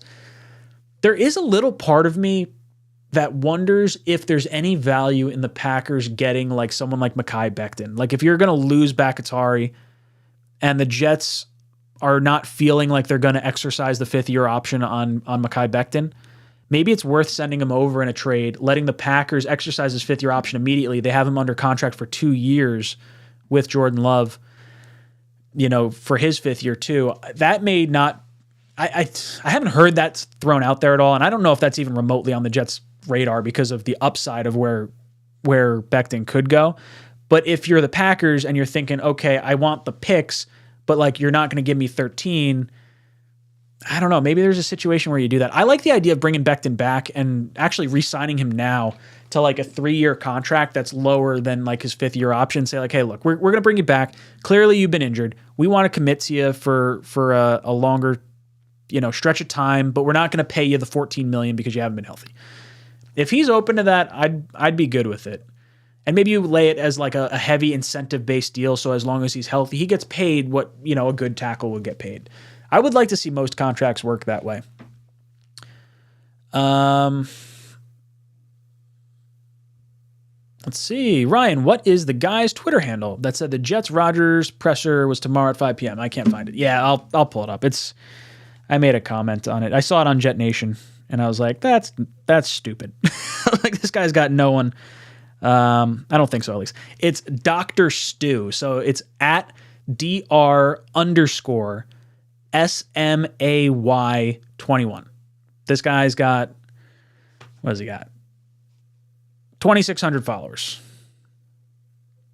Yeah, I don't buy it. I don't know. I don't buy it. I don't think so. I hope it's true. I want it to be true. But I don't know. I feel like we'd hear that from other sources.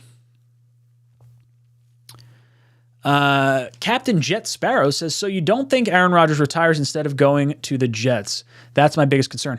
Well, it is a concern. Don't get me wrong. I don't think he's going to leave $110 million on the table over 2 years when he's made $300 million in his career. So you're leaving 25% of your career earnings on the table there. But there is a part of me that feels like Rodgers doesn't want to deal with the bullshit. He loves how he's getting fawned over, but he's always wanted to be the guy that played in one city. So does he retire and say, you know what, $110 million is not enough for me to go to the Jets? No, screw that. No way. And then the media is going to run with that narrative. They're going to say, oh, the Jets had a Hall of Fame caliber quarterback in Derek Carr in the building, and they let him walk out the door, and they got their, shit thrown at him by Aaron Rodgers saying, oh, $60 million for this year, not enough. 110 over 2 years, not enough for the Jets. That's like my biggest fear, because like the impact of that. And you may say like, oh, well, the Jets didn't have any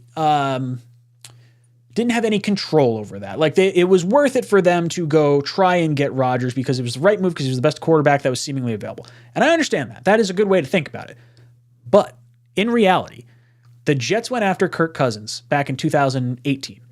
He took less money to go elsewhere. We wind up losing guys like Anthony Barr, Dante Hightower. They wind up using us for money. We got to pay the Jet tax. When you get embarrassed like that, because the way the Jets have been fawning over Rodgers this whole week, if we don't get him now, it is going to be an absolutely embarrassing shit show.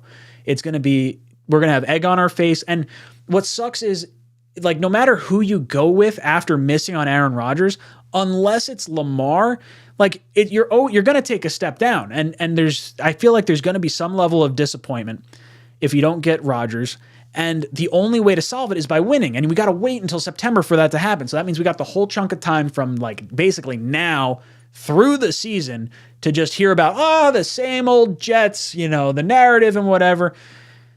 That shit scares me.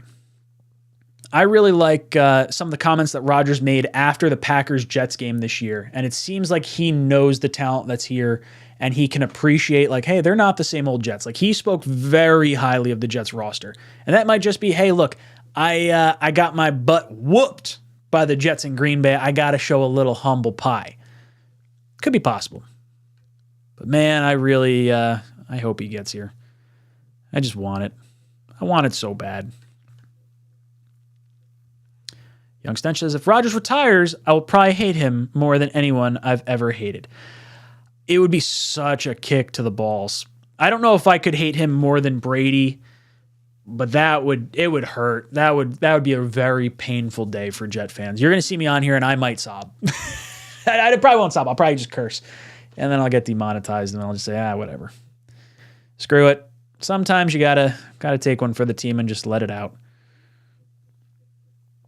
Pedro says, if we do get Aaron Rodgers, who would you rather have if we trade for a wide receiver, Mike Evans or Chris Godwin? I really like both receivers.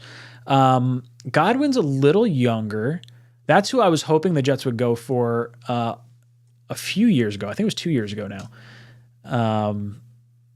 But I like Mike Evans for his size. I don't know what Godwin's contract is. Let me pull that up real quick. So Godwin's contract is actually, it's really cheap this year. So his cap hit is $1 million if he's traded. And then next year it's $20 million if traded. Because the prorated bonus doesn't. Yeah, that's interesting. So he's younger, 27 years old. He is 6'1" though. So it is smaller than I was kind of like hoping he would be. I like the bigger size profile of Evans, I think. Nothing against Godwin. I would totally take him.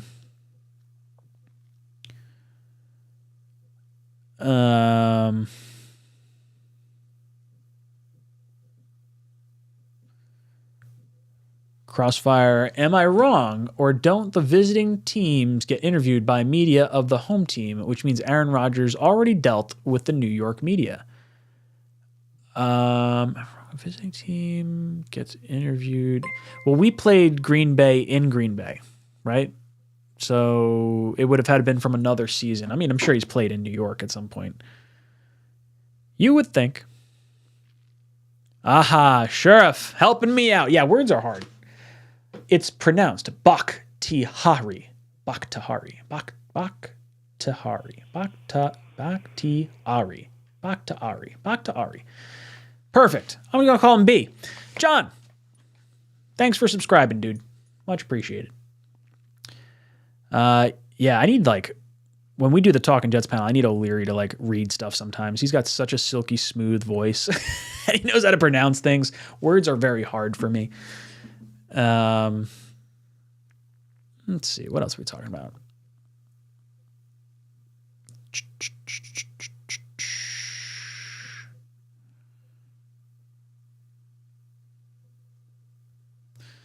Johnny Boy says it's starting to click with Matt. He's using this to boost his ego, and he's going back to the Packers to boost his ego even more.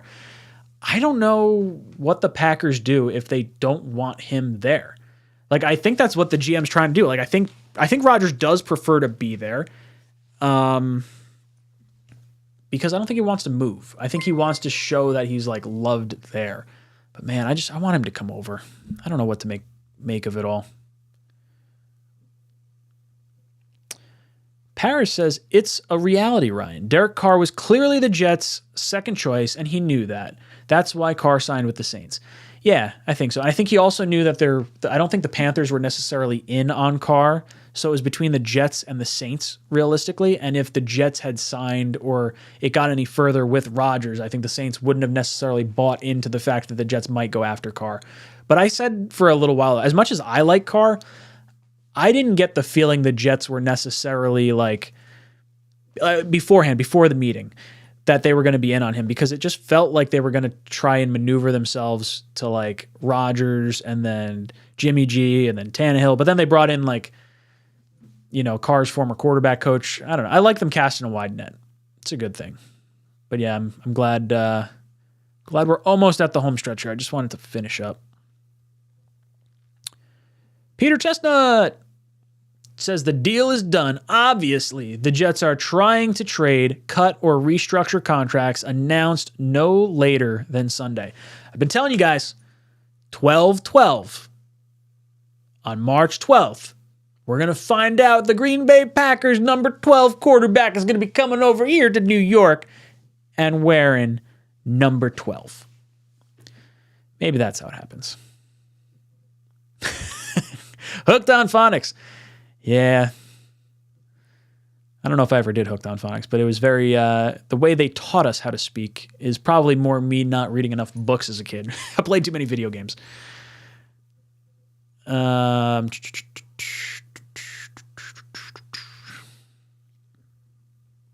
Jets take. What percentage do you think Rodgers plays in New York this season? 0, because, well, not 0 because he would have to play Buffalo once. We play New Jersey, but I do think that I'm putting it at like 95%. I'm like so positive that he is gonna be here, and that's what makes this so stressful. Is like, am I gonna be wrong?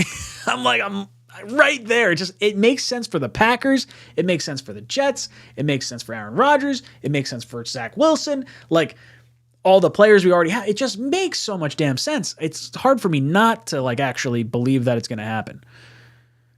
I don't know.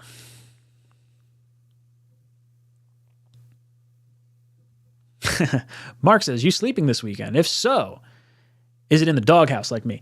I'm going to sleep like a baby because at least now I don't feel like it's going to happen today. Maybe it happens tomorrow. I'll be around here tomorrow. I'm going to my buddy's house on Sunday, but I'll bring my laptop. So if something breaks, I've streamed from his home before. He's got good internet, but it's like one of those things where it's like, I still got to do some stuff in my life. I can't just be like glued to my desk. Because I have been for like the last week and a half. Ugh. It's brutal. Hopefully you're not in the doghouse too long.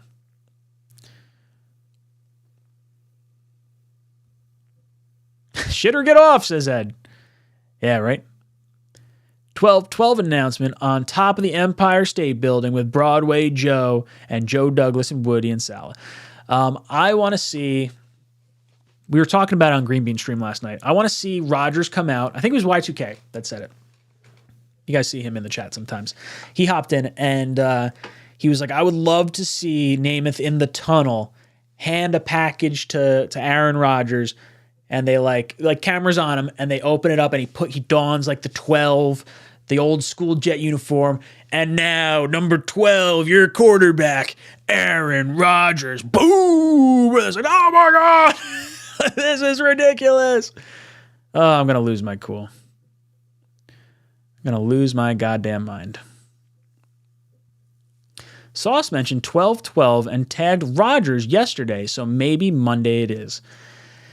The only reason I could see Monday is because if it happens on Monday, now all the news shows are hitting right now. Right now.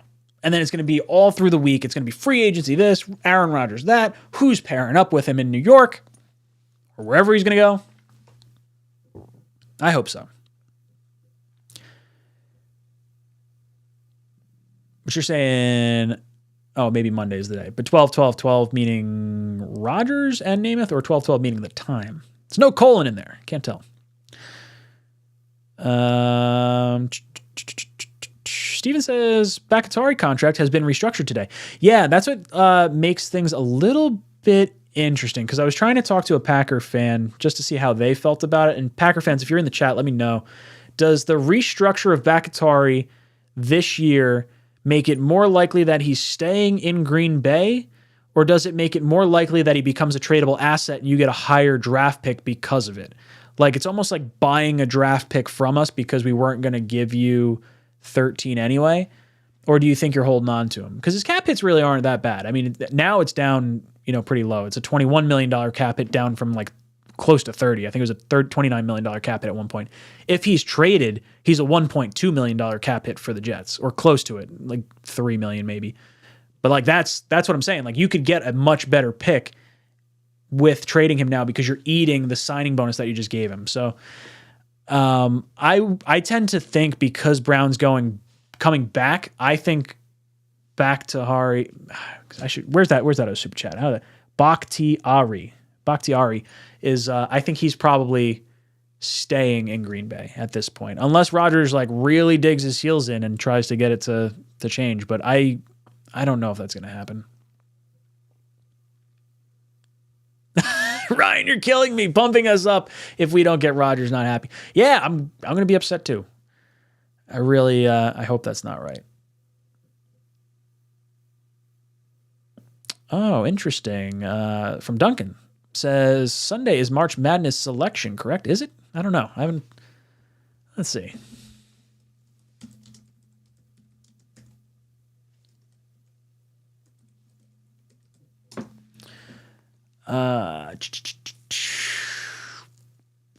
Yep. Yeah, 6 p.m. 6 p.m. on Sunday. So maybe they're not going to announce it then. Maybe they wait till Monday and get past the because the March Madness stuff is going to completely overwhelm the football stuff, at least for that initial Sunday. So like if we found out Rodgers today or tomorrow, it gets nixed real quick. If he waits till Monday, now it stretches it, for the whole week. Good call, Duncan. Much appreciated. I don't stay up too closely. Like I usually do like a March Madness bracket, but it's usually when one of my friends reaches out to me like, "Hey, fill out a bracket." I'm like, "Okay, I like that number. This number's cool. I like the logo on that team. Oh, those guys normally have good football players. I'm sure they play basketball too. Why not?" That's how I pick my March Madness bracket. Peter Chestnut says, "I need Rodgers coming off the jet with Joe Namath and Ric Flair all wearing white mink coats, green smoke from under the stairs." Oh man, it'd be like a movie, right? Just watching all these guys come out with these big fur coats and just like, I love it. Love it. Make it happen. Peter, what he has to sell if he doesn't get Rodgers. Dude, what sucks is like, it's not for a lack of trying. Like as much as like, I get why people get all banged up about like the Johnsons and stuff, but I don't think they're as bad as people say. Like I think they have influenced decisions in the past. Like I think Tim Tebow was probably them at some point. I think Favre was probably a little bit of that, but I think Rodgers just makes a lot of sense all the way around. And they try, they spend money. It's just, it just hasn't worked out. John Perez says, Jets talked to CJ Mosley, John Franklin Myers, DJ Reed for a restructure. Big news. I think it is big news. I think it's cool because if you restructure John Franklin Myers, then you're definitely having him on the team for the next 2 years. CJ Mosley is one that we've mentioned before. They've approached him. I don't know how much they're going to get done. And I feel like it's almost one of those situations where they're like, "Hey, we need Rodgers here before we restructure." But it's an issue because if Rodgers waits and we're trying to bring in the free agents that we need right now, you don't have the money because you haven't restructured the guys. And the guys don't want to restructure because they don't know if the quarterback's coming. So there's a lot of stuff being held up with this. You got to get Rodgers figured out.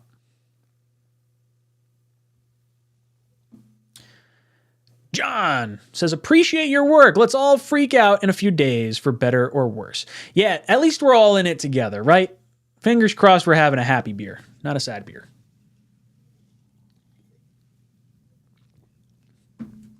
Gitmo says, "Ryan, are you training with all these live streams for the draft marathon?" Yeah, dude, I can't wait. So Green Bean, Matt, and I'll tell you guys since you're all hanging in here, we're starting to figure out our draft stuff. So it's looking like it's going to be a lot of fun.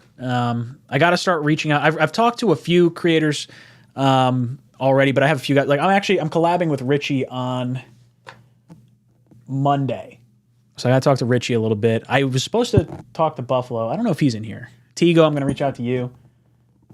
But yeah, we're gonna have a bunch of guests on. We're working on getting. Well, I shouldn't name all the guests. I'm gonna wait. We're gonna drop a trailer and we'll have like everyone. I gotta reach out to a bunch of people. I'm not even like halfway done with that. It's literally just talking a little bit about where things are gonna go and what we want to do. But yeah, dude, I'm excited for the draft stream. If you guys haven't been around for the draft stream, go look up the reaction video from last year. It was friggin' wild. Upstate Jet fan, what's up, dude? Where upstate are you? Gonna have to let me know. I went to school in Binghamton.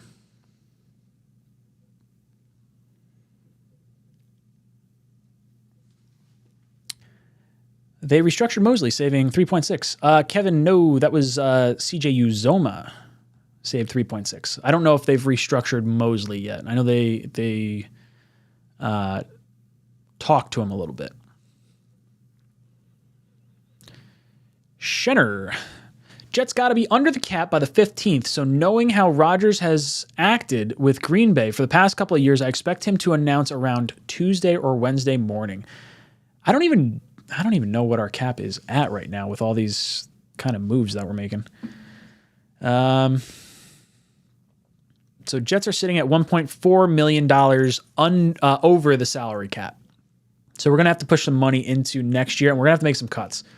And that's where it's going to come down to like, okay, Lawson, Corey Davis, are you guys going to take any less money? If not, got to chop you down. Or maybe they haven't been cut because they're going over in the trade. Like I said, they might try to fluff the value of it because at least the optics of the trade look better when you have a Carl Lawson or you have a Corey Davis. Even though the Jets would have cut them, they were not a guarantee to necessarily sign with Green Bay. So it still is a little bit of a trade, and we could free up some cap space just in the flip of doing that. Cyber Chaos! Welcome to the channel, dude. I expect him to announce around Tuesday or Wednesday. Yeah, God, I really don't want to wait that long. I want it over. I'm so tired of this stuff. John Shin. Ryan, you're a Bing guy. What's your year, brother? I'm 09. I graduated 2013. I was supposed to be class of 2012, but I'm bad with my shapes and squares and reading, so they kept me back a year. Now, I went to community college for 2 years and then transferred up to Binghamton for 3 years. And it was a blast. Lived over on Seminary Ave. It was like a mile from the bars, roughly. Lots of fun. Pedro celebrates the first super chat. That's really cool. Thank you, Pedro. He says, question, if we get Rodgers and the Jets decide to sign free agent wide receiver, who would you rather go for? So Mike Evans and Chris Godwin are trade assets, unless they're going to be cut. Are they being? I don't think they're being talked about like that. Hold on, let me look this up now. Now I'm interested. I should talk to my Buccaneers friend that I got. I got a YouTube buddy. He's somewhere in there. All right, Buccaneers. Is there any way to cut people? I shouldn't say is there any way to cut people. I know there's a way to cut people. My computer doesn't want to load, though. Got the little spinny wheel. Oh, meant to say trade for. Pedro. I saw that pop up. Sorry. I kind of use my context clues. That's all right. Let's see. All right, Tampa Bay. If they cut Mike Evans, they save $2.3 million. I don't think they're going to do that. I think they'll be able to trade him. Oh, wait, duh. You said trade. That's what happens when you stay on stream too long. Yeah, I would prefer Mike Evans because of his size over Godwin. I like Godwin. Godwin's a precise route runner. Like, he's the type of person that I wanted when we were looking at like Ridley. It was like him or Ridley. Was it last year before the injury when we were thinking maybe he'd shake free after the year and you could trade for him? And then I think he wound up signing a 3-year contract with the Bucs after playing on his franchise tag when he got healthy. I'm good with either one. I would prefer Mike Evans, given the two. Even though he's older, I like the size.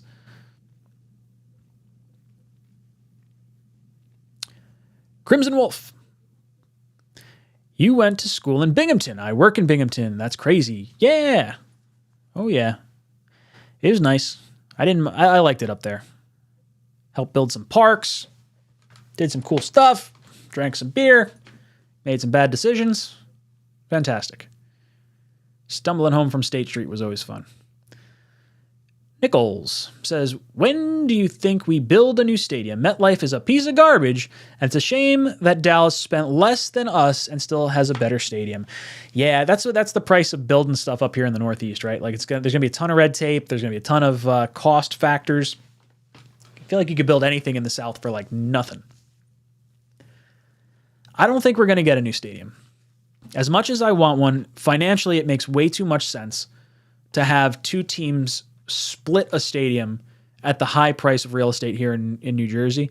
And I think not even just splitting the price, like the utilities and all the other stuff that comes with it, but having one venue for events. Like imagine if you throw up another venue for concerts. Now there's just one more thing to take away from the rest of it. And where are you going to go? Like, are you going to Long Island? Are you going to the city? Are you staying in Jersey? You have your Florham Park practice facility. I'm sure you could build it elsewhere. They got a ton of money. I would like to have our own stadium. I wish they would have put a dome on it. I do think MetLife is one of the ugliest stadiums out there. It looks like an AC can, like an AC system or like a soup can or something. I look at like the new Vegas stadium or the new like LA stadium, and I'm like, man, wouldn't it be cool to have something you could look at and be like, that looks good. This one was like, yeah, how cheap can we do that? How many fans can we put in it? And we can sell PSLs? Yeah, let's do that. And that like kind of irks me. Like I would love to host a Super Bowl, but I guess they're going to keep it warm weather anyway, maybe not even in like cold weather. I know we had the one year, but I don't think so.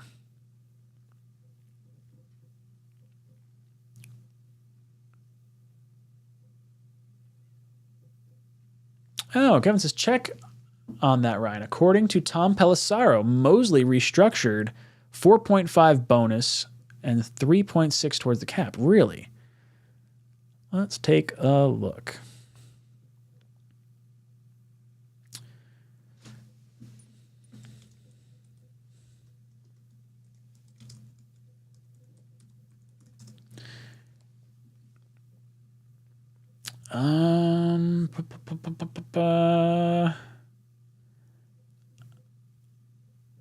They say they're restructured candidates. I didn't see they were restructured. Yeah, I don't think that's accurate yet. I'm pretty sure that's not right. I think they're talking about CJ Uzoma instead of CJ Mosley right now, because the 3.6 was definitely the money saved by Uzoma. I know, because I made a video about it, and I spelt his name wrong. And yeah, I got some news for that. Matthew, welcome aboard, brother. I saw someone else in here that was a new subscriber. Ah, there it is. Let's throw Darren up there. Darren McGee. Hi, everyone. New subscriber here. Ryan is awesome. Ah, fluff the ego. Thank you.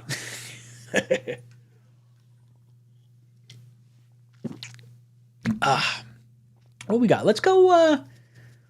Once we get to 11 o'clock, maybe we'll open the phone lines. We'll talk a little bit. See how you guys are feeling if you want to talk in. Hear how your angst is feeling. Upstate Jet fan. I live in Buffalo.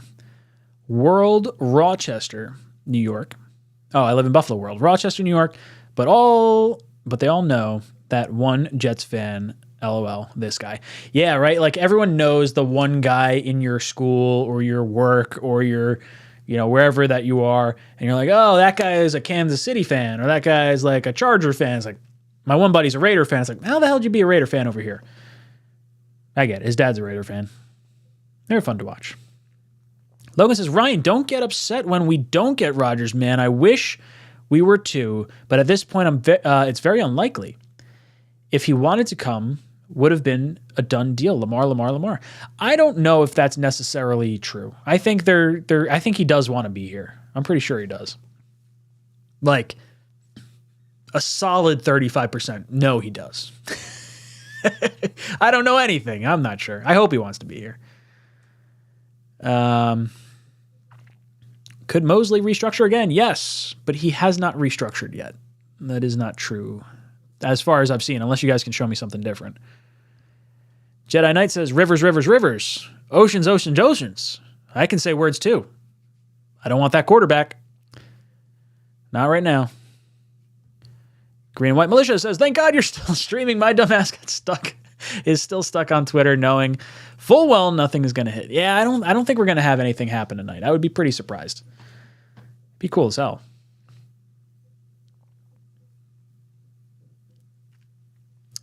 Hennessy says, if Rodgers doesn't sign, Jake Asman will definitely be drinking Henny live. Yeah, I'm definitely going to have a few cocktails. Maybe not cocktails. Maybe I'll come on. I'll be a little blitzed. That's not great.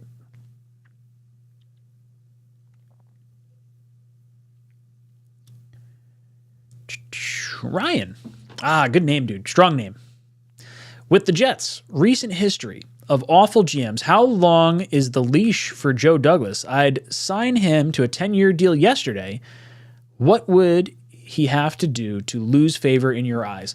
I don't want to get rid of Joe Douglas at all. I would prefer we not. I've seen a lot of really bad GMs in my time, and I've seen GMs of other teams not be very good, and I've seen Joe Douglas's hit rate.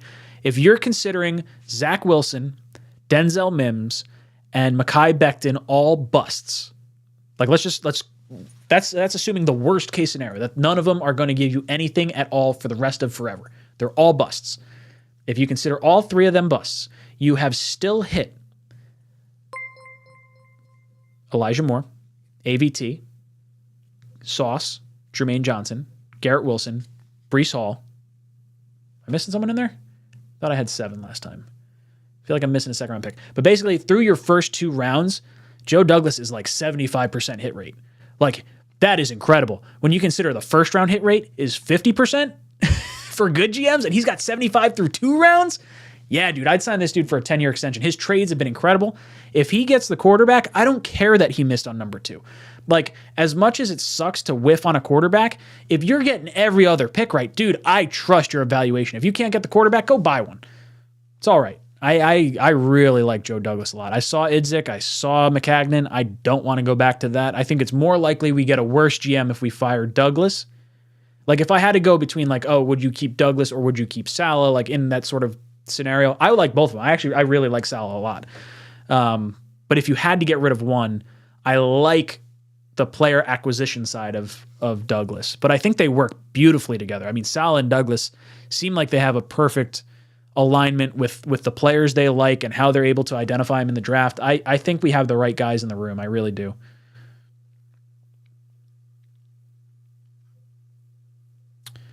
Arizona says, my friend is a Packer fan, and he says he has a better chance of a ring in Green Bay. Delusional.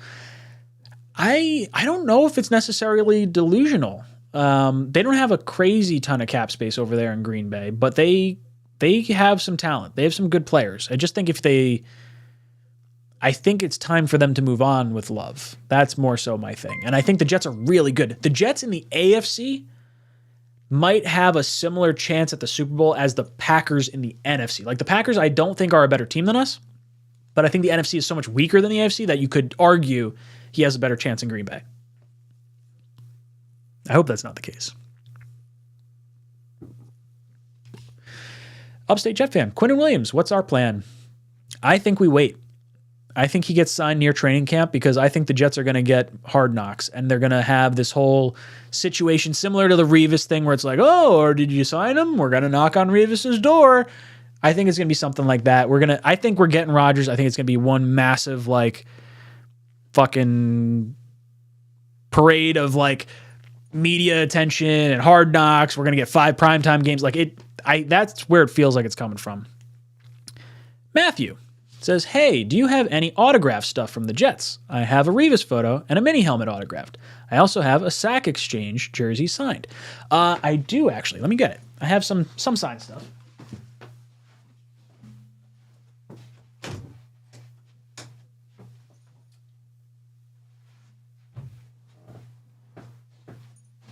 All right, so I've got I got a Zach Wilson signed football.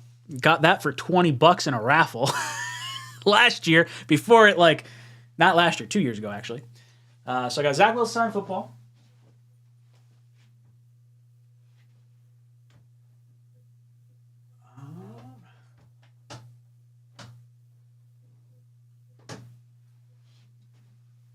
And then this one I got for my wedding. Got a Wayne Corbett signed football. I had a Wayne Corbett hat, or I had a Jet hat that I got when I was a kid. Had a bunch of Jets sign it. Wayne Corbett was my favorite player.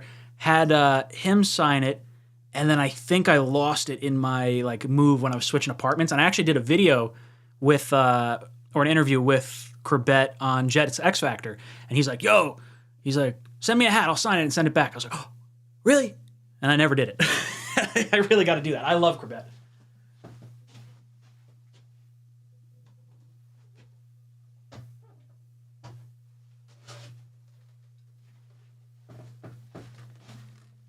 And then I got a Jet Mini helmet that it's not signed. Maybe I'll sign it. I'll be like, oh, wow, look, who's that signature? It's the Pilots.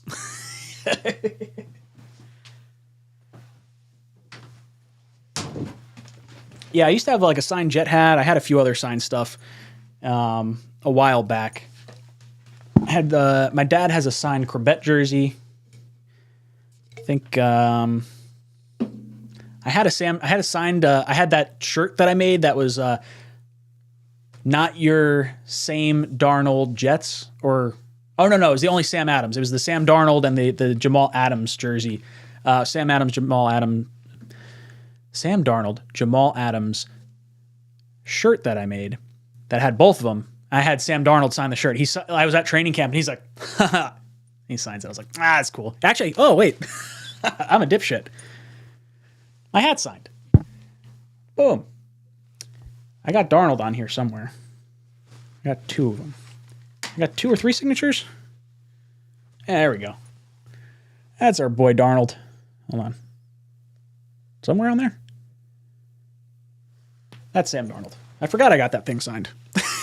It's so dark that I don't see it ever. Ah, lovely. That's cool, though. I'm assuming you got the Sack Exchange, like the 4 poster thing signed, or is it like a jersey that says Sack Exchange? Either way, cool. Ugh. What else we got? Pedro! He says, I haven't heard of any sports stations offering Rodgers 9 digits to have him in the booth on Sundays. Yet another reason to continue playing. Yeah, could you imagine if, like, I'd have to think the NFL is probably talking to, like, Fox and those stations like, yo, we need Rodgers to keep playing. Like, Brady's already retiring. Like, we can't have Rodgers retire. There's part of me that almost thinks, like, and I don't know how you could possibly work it, but with the size of these quarterback contracts, like, I almost feel like the NFL should pay the quarterbacks. And then I don't know how you would determine what team they're on because that doesn't make any sense, I guess. But, like, I feel like the level of competition is so wacky with, like, the way the salary cap works. Yeah, I don't know. I think Rodgers is playing. I really do. He's not getting any kind of what did Brady get? $250 million or $300 million from Fox? He's taking a year off and then going to go do that. That's a nice gig. That's awesome.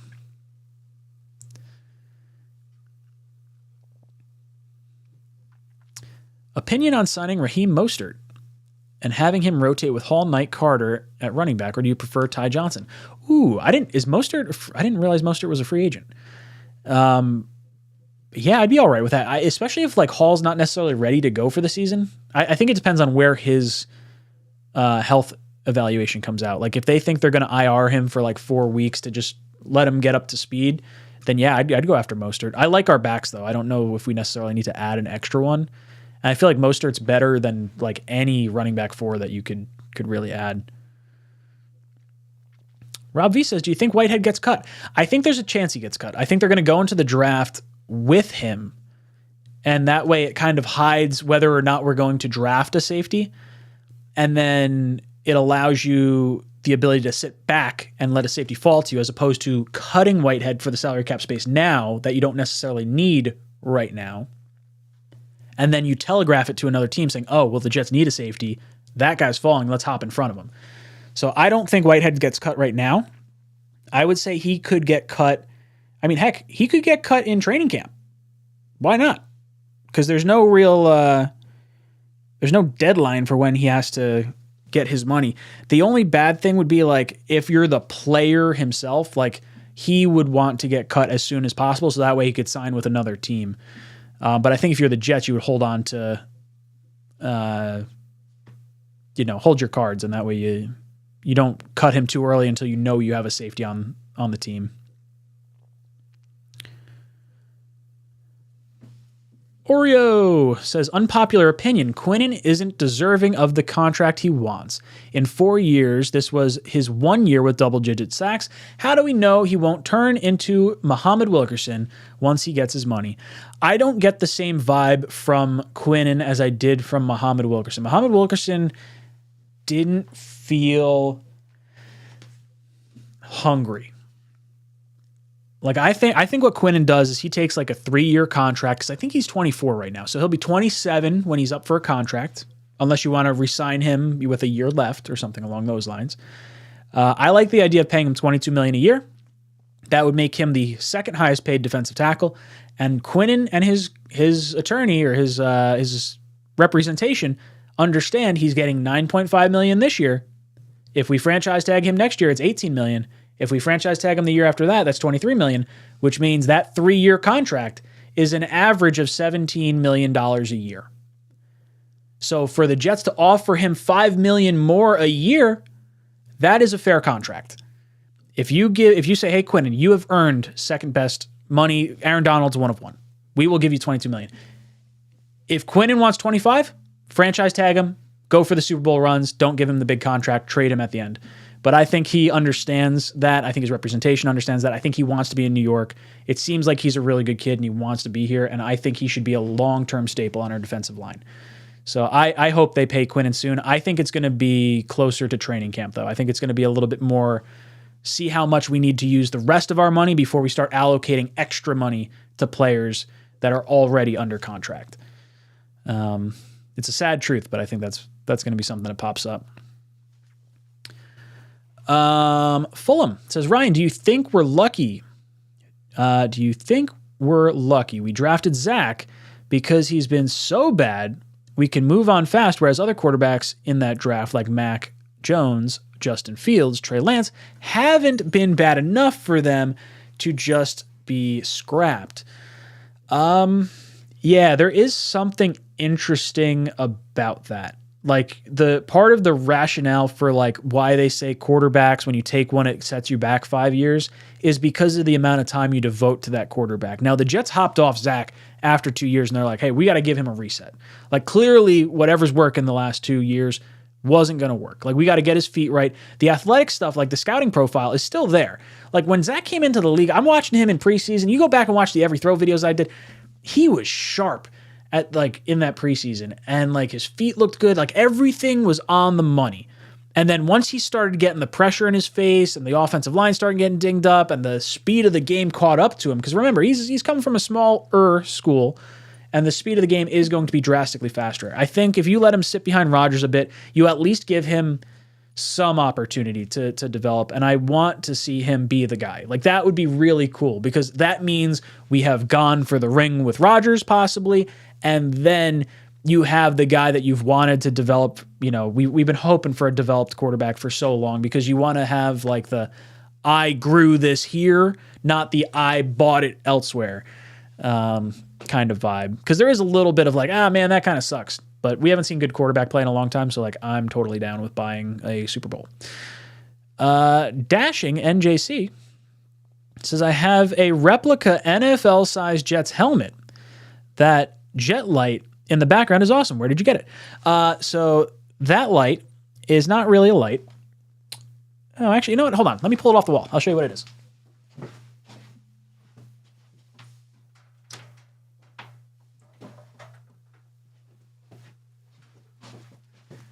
So this is a sheet metal sign. It's actually really fucking big. So it's got 2 layers, white and green, and you can see I rolled some LEDs in there, so it gives a nice little glow. And then there's just a little USB hanging down from it because I haven't run it through the wall, because I've only lived here for 2 years.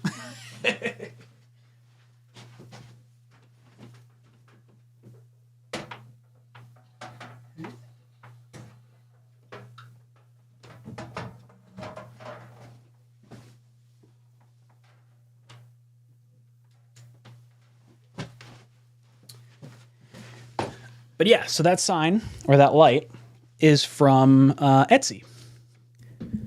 A friend of mine that I reached out to made it. I think his name's Wyatt. I got it a few years ago, so I'm not sure I have it still on.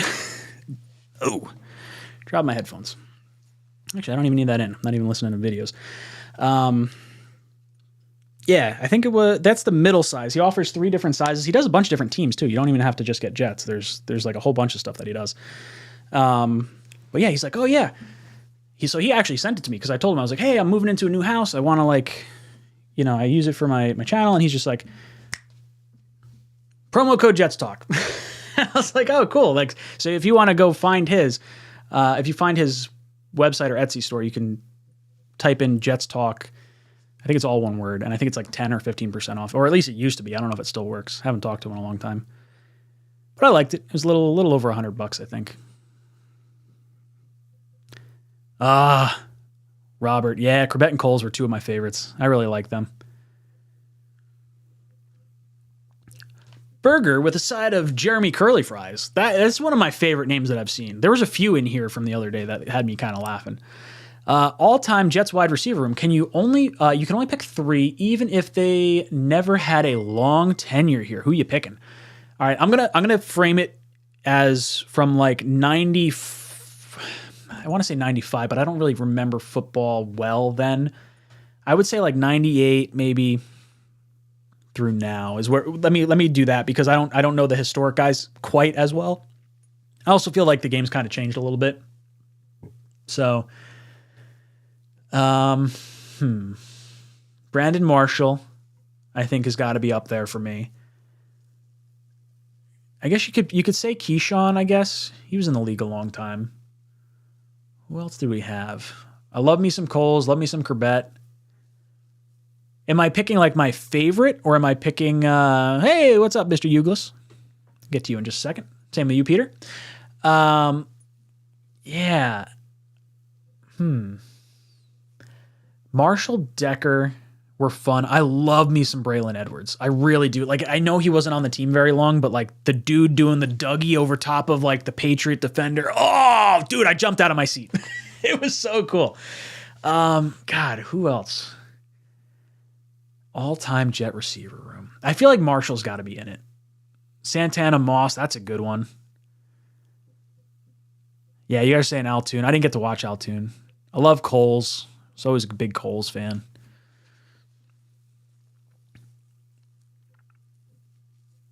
I think I like Oreos. Brandon Marshall, Braylon Edwards, Wayne Corbett. That's a fun room. I don't know if it's necessarily the best one, but I do like that one. Oh, Joe S., you said Altoon. I didn't get to watch Altoon. I just said my frame of reference is from me watching. Jericho Cotchery is a good answer. He was really good. He wasn't, I don't know if I'd say an all-time great Jet, but during that time, he was steady Eddie. All right, man, I feel like I'm like way behind here. All right, Peter Chestnut says, someone is going to make Ryan get his high school yearbook just as the trade comes in. Yeah, I'm going to be like, oh, yeah, hey, look, here's what Ryan used to look like in elementary school. And like the chat's going to be whizzing by, and I'm like, oh, yeah, and then here's what I was in middle school. And then like I'm like, oh, wait, Aaron Rodgers happened. Oh, that would make me feel good. Joe Douglas, Chancey Stuckey. Was he the one that did he get traded with, like for the Sanchez trade? I think he did. I think that was around that same time. Actually, no, was Stuckey later? Stuckey might have been later. I don't know. I remember that name, though. Joe Douglas drops in with a $20 super chat. Thank you, dude. Much, much appreciated. Let's see. Is it realistic to think Aaron Rodgers can help fix Zach? How would it even work? Does Aaron take him to Van Saun Park? I grew up next to Van Saun Park, actually. I shouldn't say grew up. I lived next to it for 2 years. Ride the train, do the petting zoo. Oh, so great. There's a place, I don't even remember what the name of the place is, but there's like a deli right around the corner from Van Saun Park that has great like salted French fries and like flavored fries. I think they're called, are they dirty fries maybe? Or like, it's like a nice salt on it. Really good. Then they go over and play design. Rodgers doesn't strike me as a mentor. The nice thing is he doesn't necessarily have to be a mentor because he, it'll just kind of like Zach learning and working with the coaches behind the scene without the pressure. That in and of itself is really good. Then being able to talk to your idol and just pick his brain, that's fine. I also think Rodgers is more likely to mentor Zach than he was to mentor Love, because clearly the head coach that had come in, he traded up in the draft to get Love. He thought you were washed, and then you come out and you throw for the 2 MVPs. So I can understand Rodgers not wanting to help Love, But with Zach, it's a different kind of situation. So I do think he could mentor him. I'm not necessarily expecting it, but I would like to see him, take him under his wing a little bit. Lukaki says, do you think the Jets ever go back to the 80s throwback? I think a white helmet with green logo would be fire. Yeah, I really like the color of the green on the helmet, but it would be cool if it was a white helmet with like a green stripe or something, like double stripe or single stripe. I don't know, whatever looks good. And then like the old school Jet swoosh, like that's in the logo down there, and do that with like the green font. That would be really sharp. I saw a Photoshop version of it that looked really nice. I would like to see us go back to it. I don't know. I think they screwed up with this generation of jersey. It's just not like the old one. I like the old jerseys a little bit more. I'd like to see them add if Rodgers wears the old school number 12, I would love to see them do that as our alternate uniform if you can.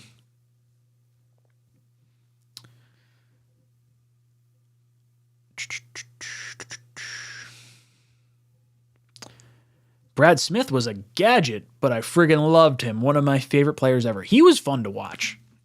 He was cool. Joe Musa says, Ryan, watch my Altoon highlights vid. I'll have to check it out. Question. Did what Santonio did in the huddle in Miami leave you with a sour taste? Yeah, it did. He was good. That catch against New England was friggin' awesome. The little toe tap. One of the best games I've ever seen. That was a lot of fun. That was our Super Bowl that year. I felt like we were too emotionally gassed from that game, and we kind of came out flat the next week. Devin Smith, all-time best. Man, we had a run of just awful wide receivers in the second round. Yeah, 2 years since I moved in this house. It's crazy. I didn't think it was that long. I was in my apartment for 5 years. And then, we just hit our 2-year... We're freshly in 2 years. We moved in February of 2021. Yeah, 2021. So I guess we're in our... Oh, no, we just completed our second year. So I guess we're starting year 3 now? Yeah, time flies.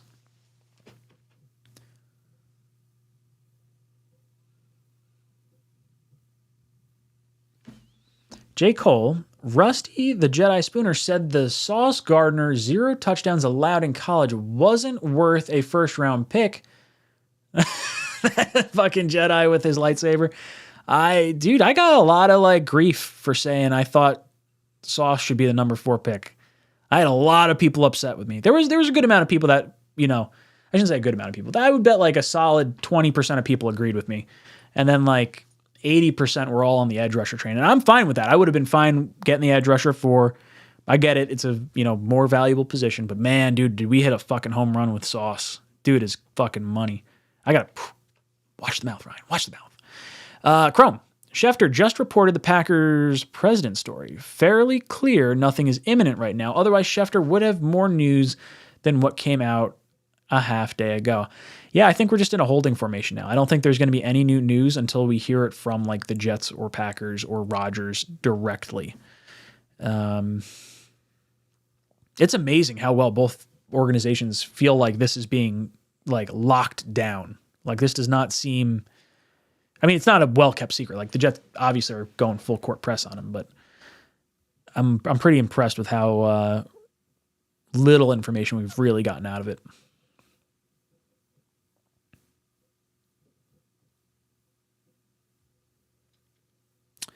Ooh, Abysmal says, being a Southern California Jets fan, I'm jealous when you New Yorkers talk about food. Yeah, we got some really good food out here.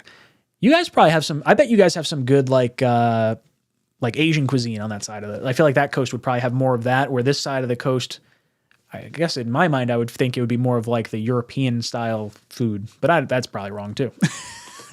We've got a bunch of good food. I love, I like Thai food. I'm a big Thai food guy. If we order out drunken noodles with chicken, that's a nice one. I don't feel gross after I eat Thai food. Chinese food, I love Chinese food, but oh God, like am hungry 2 hours later and I feel miserable. Infinity. I like your questions.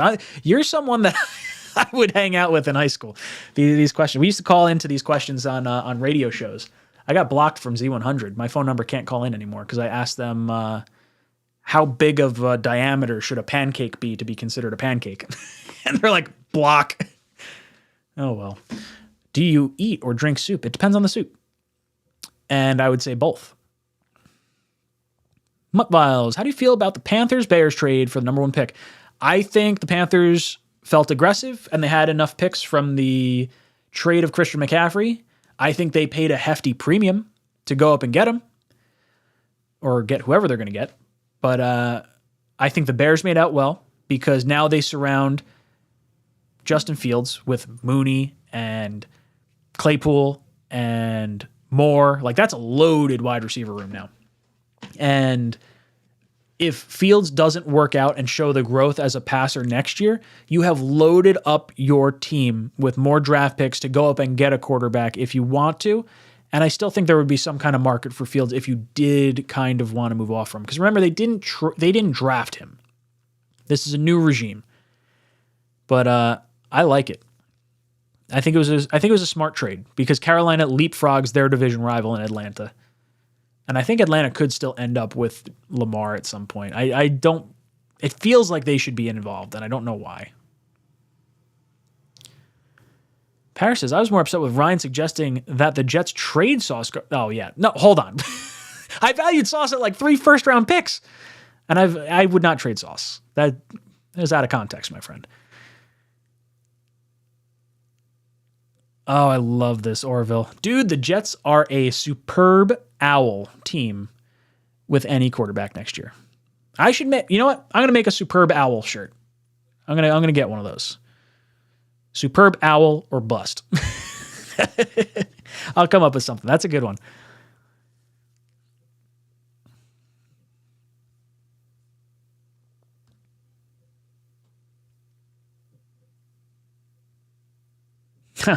Phil, Z100 LOL memories. I used to, real old DJ that I used to listen to, DJ Spinbad. Whew, loved it. Some of his mixes were so good. I remember we used to play, so we had a really big front yard. So for like my birthday, we'd get a bunch of my friends over and we'd park all our cars on our hill and we'd have all our headlights on and they'd all be like aimed into like a stadium almost. And we'd play rugby and we'd like kick the crap out of each other. And we'd have like music playing. And a lot of times we'd find like a DJ Spinbad playing, some kind of mix late at night. That was always fun. Justin Jets, what's your favorite video game? Right now, I'm a big fan of Rocket League, big fan of Warzone. I'm a dad and a full-time employee doing stuff. So I don't have a whole lot of time to like mentally commit to like the long story games. I used to really like it. I played Last of Us. That was really good. Red Dead Redemption's really good. Grand Theft Auto games are all really good. I could pretty much play anything. It's like reading a book with pictures. It's like a long form movie. I'm a fan. Oh, how do I pronounce a graphically... I don't even remember. GIF. It's GIF, not GIF. I hate when people say GIF. It's graphic. Hey, John. Welcome aboard.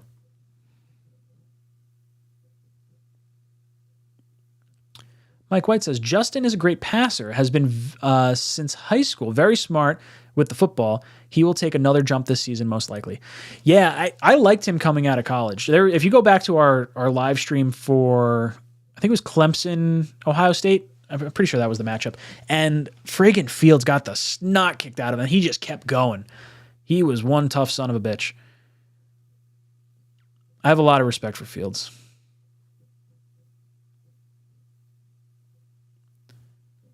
Young Stench, Rocket League fan. Love it.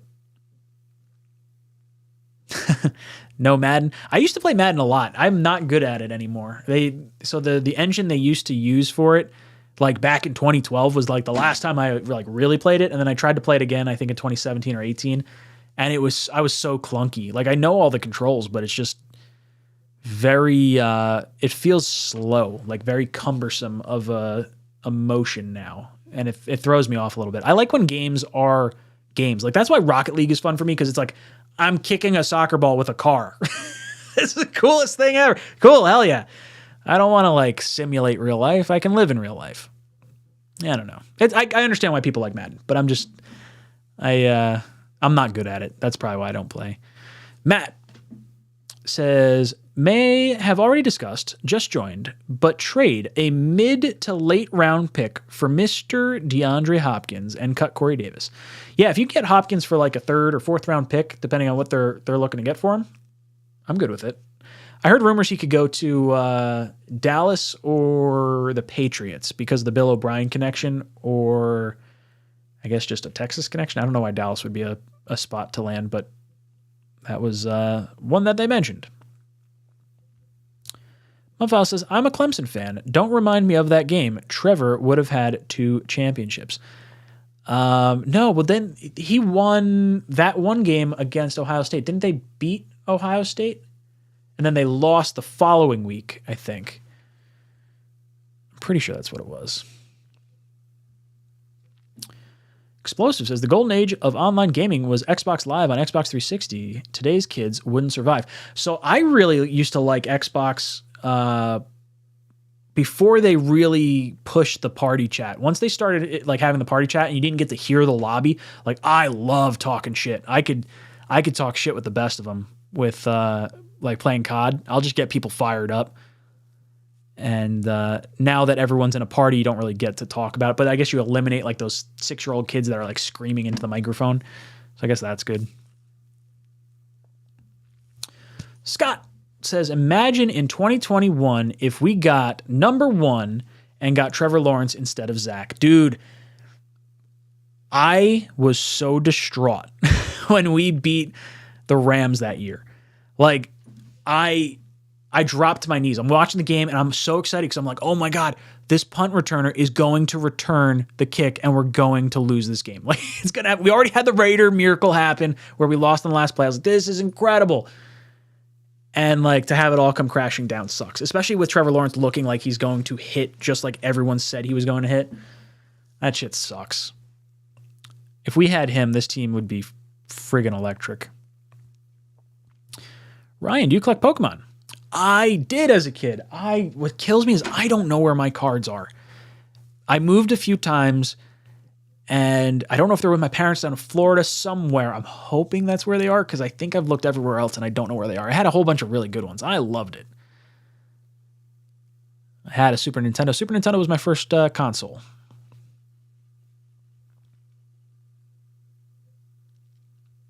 Ooh, here's a good question. Which Doritos are better, Cool Ranch or Nacho Cheese? The Cool Ranch 3D Doritos. Ooh, those are really good. I was on a kick for those for a little bit. Ryan will play the bagpipes on the 18th at Ballyowen in the nude if Rodgers is a Jet. I have heard those bagpipes so many times. I love the sound of bagpipes. Like, it reminds me of St. Patty's Day going through the city and like you hear all the, the bagpipes going. It gets me all riled up.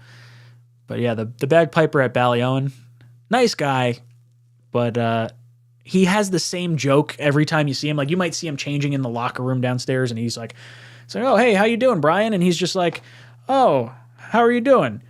I'm here to blow my brains out. It's just like same joke every time. It's like, all right, whatever, dude.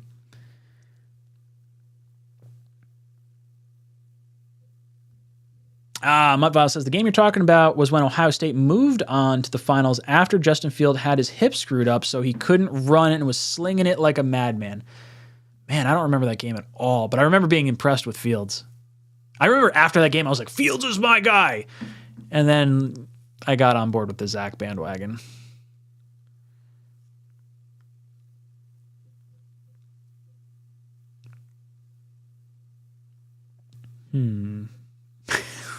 Talking a whole bunch of video games. I like it. Chrome says, my biggest worry right now is that Rodgers doesn't like any of his options and decides to take a year off by retiring for a year and then get traded by the Packers next offseason. I feel like he would destroy their cap though. He really can't do that. Because he would just retire right now and destroy him. And then he could unretire in August and then really screw him. That's what he'd probably do. Oh, hey, Green Bean. I'm in bed, woke up to sleep, eat Raisin Bran, and hit the YouTube app on my phone. Lo and behold, it is live. Dude, I hopped on, what did I hop on, 9 o'clock? I think it was on at 9. Nothing's happening tonight. We'll go till 12. We'll call this, we'll end it at 12 tonight. I shouldn't go too late.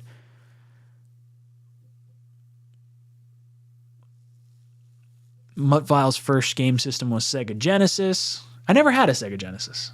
Played it a bunch of times. Never had one. My favorite system, I think, it might be N64. Dude, I love the N64 Super Smash Brothers so much.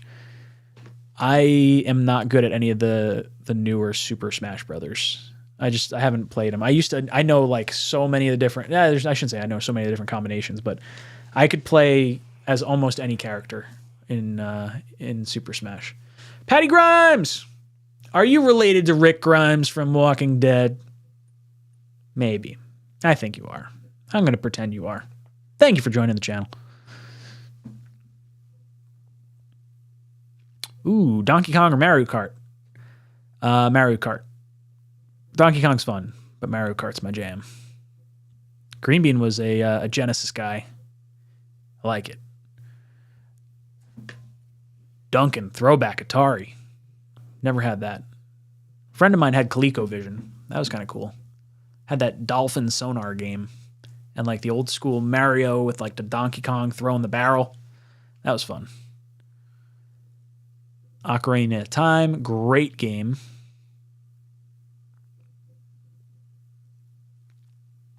Ooh, Mortal Kombat or Crash Bandicoot. Two totally different. Or wait, are those your two favorite games? Or oh no, you're asking me. Man, that's tough. They're two totally different styles of game. I guess I would take Mortal Kombat. That's just such a classic. Crash Bandicoot's great, but I think I'll take the fighting game. I was a big Tekken guy too. Tekken was fun. Hihachi. Loved it. I played a lot of the Final Fantasies too. Final Fantasy 9, 10, 12. Those were all pretty good. I never got to play 7. I should really do that. I should play the remastered one. It's so hard to play some of the old games now because like the new TVs don't have the same way of displaying information, so it's not as clear. It's actually more fuzzy on the TVs now than it is on like an old box like TV.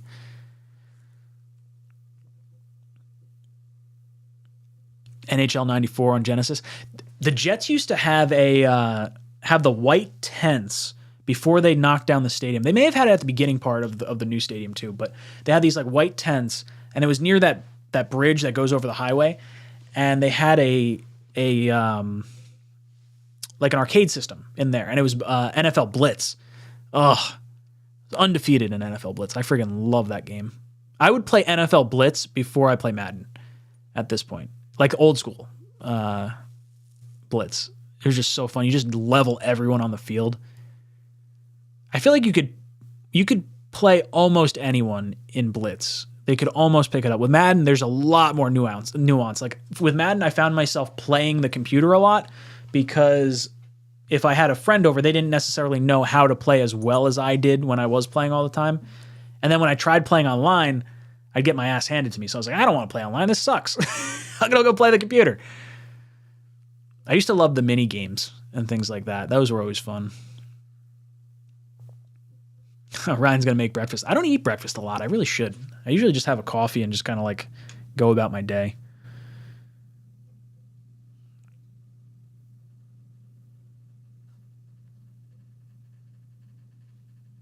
There you go.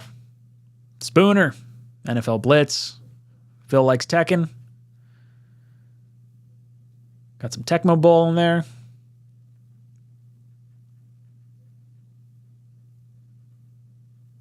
Adam Schefter sucks with his tweet 20 minutes ago. Yeah, Schefter's on my shit list right now. The Jets made a trade. Jerk. JJ! Welcome aboard. Ooh, this is a good one. Slim. Pokemon Snap. That was a fun game. Irrationally it was irrational how much fun I had with that game. It's such a simple game. There's not a whole lot to it. Just taking pictures of Pokemon, throwing Pokeballs and apples and stuff. Always a fun game.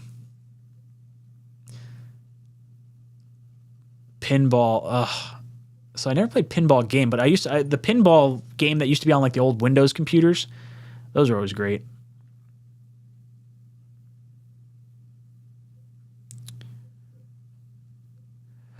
Original Game Boy was super lit. I never had the original one. I had the Game Boy Color. My first Game Boy was actually the Pikachu edition. Game Boy with the Game Boy Yellow. I got that for Christmas one year. My brother got a Game Boy. I think he got blue. I got red version, I think, of Pokemon. And we also had like the yellow that came with the game. That was fun. I used to love playing that stuff. And I had the little worm light that would plug into the side so you could like play in your bed because there was no backlit screen at the time. Yeah, you young kids, you got all the good stuff with the phones. I remember when I got my first PSP, not first PSP, but my PSP, and it had access to the internet, like wirelessly. That's the first time I ever had that. Pretty cool. Found that in middle school. Very, very good. Oh, Mutt Vials. Anyone remember Nicktoons Unite on GameCube? I do not. I was a big Nick fan, though. Love Nickelodeon. Rocco's Modern Life kind of guy. Mutt Vials, I feel so old with the Windows pinball. It's so stupid. That had to be what, Windows XP? I feel like that was probably that. I mean, maybe it was before that. I mean, it was Minesweeper and all that. FM, Ryan, is your brother a Jet fan? Yes, he is. He pops in the chat every now and then. I haven't seen him here tonight. Scar City says, Schefter just impression farms when he has nothing to report. Yeah. I don't know. I think he wanted to troll. That's what sucks. Like, everyone wants to rip on the Jets, and like he knew he'd get a rise out of us. And it worked.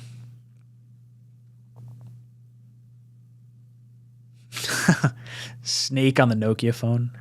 Snake's fun. We used to play that I think I used to play it on my graphing calculator in school. That was always fun. The first time I ran across someone that knew how to load games onto a graphing calculator, teachers hated it.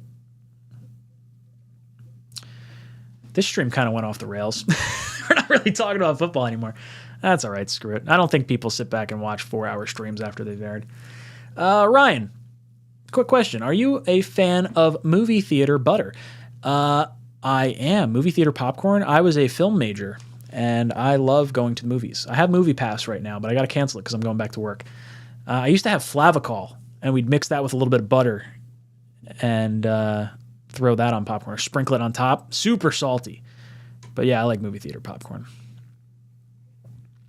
Capcom vs. Marvel. I had that game, but unfortunately the disc never worked, so I just never actually got to play it. Frank, have you ever played SOCOM? U.S. Navy SEALs. Yeah, that was my first-person shooter, I think. Like, actual first-person shooter.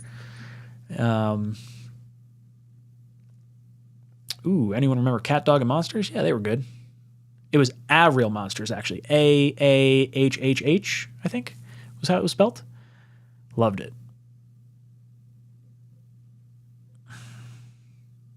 Charles Gorman says Marvel Ultimate Alliance is really good. Does ketchup go in the fridge? I've always put it in the fridge. Once you open it, at least.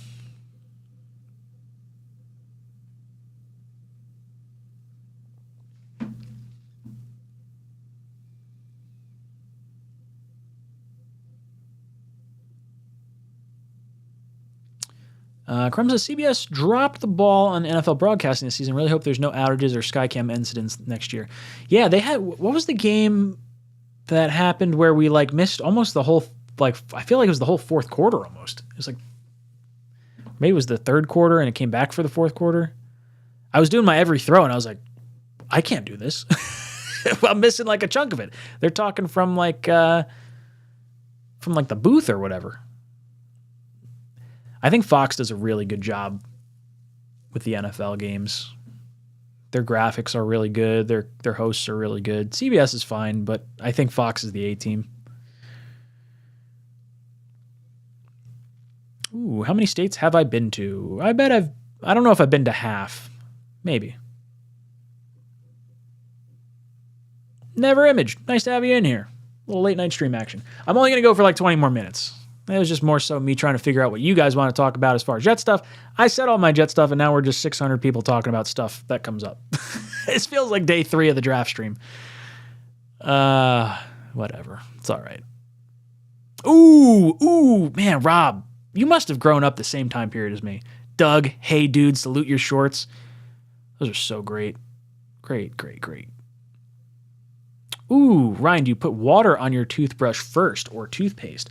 So I'm weird. I like wet my toothbrush and then does it do that? Yeah, I think I wet my toothbrush, then I put toothpaste on it, and then I wet it again. I don't know why. I like in my mind, I think when I put water on top of the toothpaste, it like pushes the toothpaste into the bristles, so I feel like it sticks better.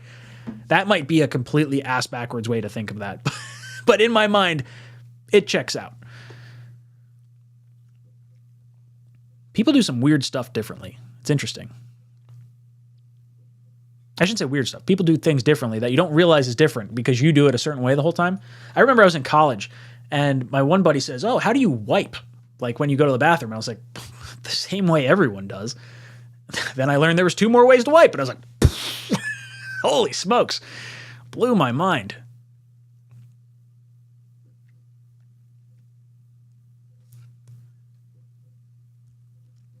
Ryan, any insight? I have DirecTV, way too expensive, but moved to Florida and can't get the Jets. Is there a streaming service live for all Jets games? Help. That's tough. So I have YouTube TV, and it's IP based, or not IP based. Well, I guess it's IP based, but it's zip code based. So I don't know if the home account was like up here, and you were in a family plan, and you were able to maybe access that amount of like that kind of content. I would say your best bet, if you don't want to go with a DirecTV. Oh man, that beer's getting me. Sorry. Reddit used to have NFL streams. That was always a good one you could do. But you could do like an IPTV service. I know YouTube TV just got, I think it was Sunday Ticket. So you should be all right if you go with YouTube TV. But you probably have to buy Sunday Ticket. So it's not going to be DirecTV. But I could see it costing exactly the same amount because DirecTV would be the package of the NFL stuff. Ryan, thoughts on NASCAR? It's easy to follow when you're drunk.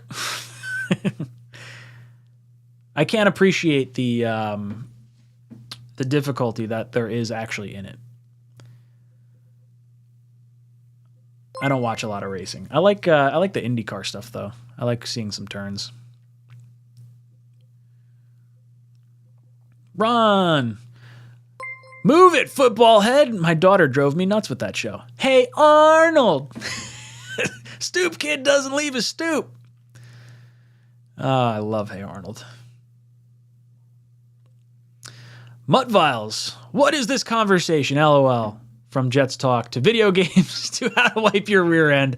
Saw the new Scream 6 movie. It was good, but now I'm starting to get a small celeb crush on Jenna Ortega. My celebrity crush, I don't know if I have a new one right now, but I love me some Blake Lively. When she, like right after The Town, smoke show. She is cool. And I love Ryan Reynolds too, so it's cool seeing the two of them together. YouTube TV has an NFL Sunday Ticket you can buy as a standalone. You won't need YouTube TV. Oh, that's kind of cool. That's neat. I wish YouTube TV, so that's what I have right now.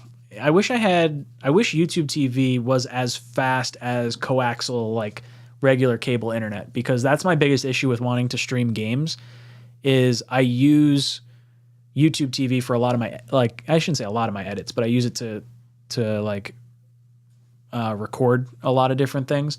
And if I switch to cable, I lose some of that functionality that I really like because I can pull it up on my computer. Now, maybe there's a way for like new cable stuff to pull up. I just never learned how to do it, and I don't really feel like paying Optimum for a second line. And I don't think I even have coaxial in this office. I don't think I do. I had to run an Ethernet wire myself.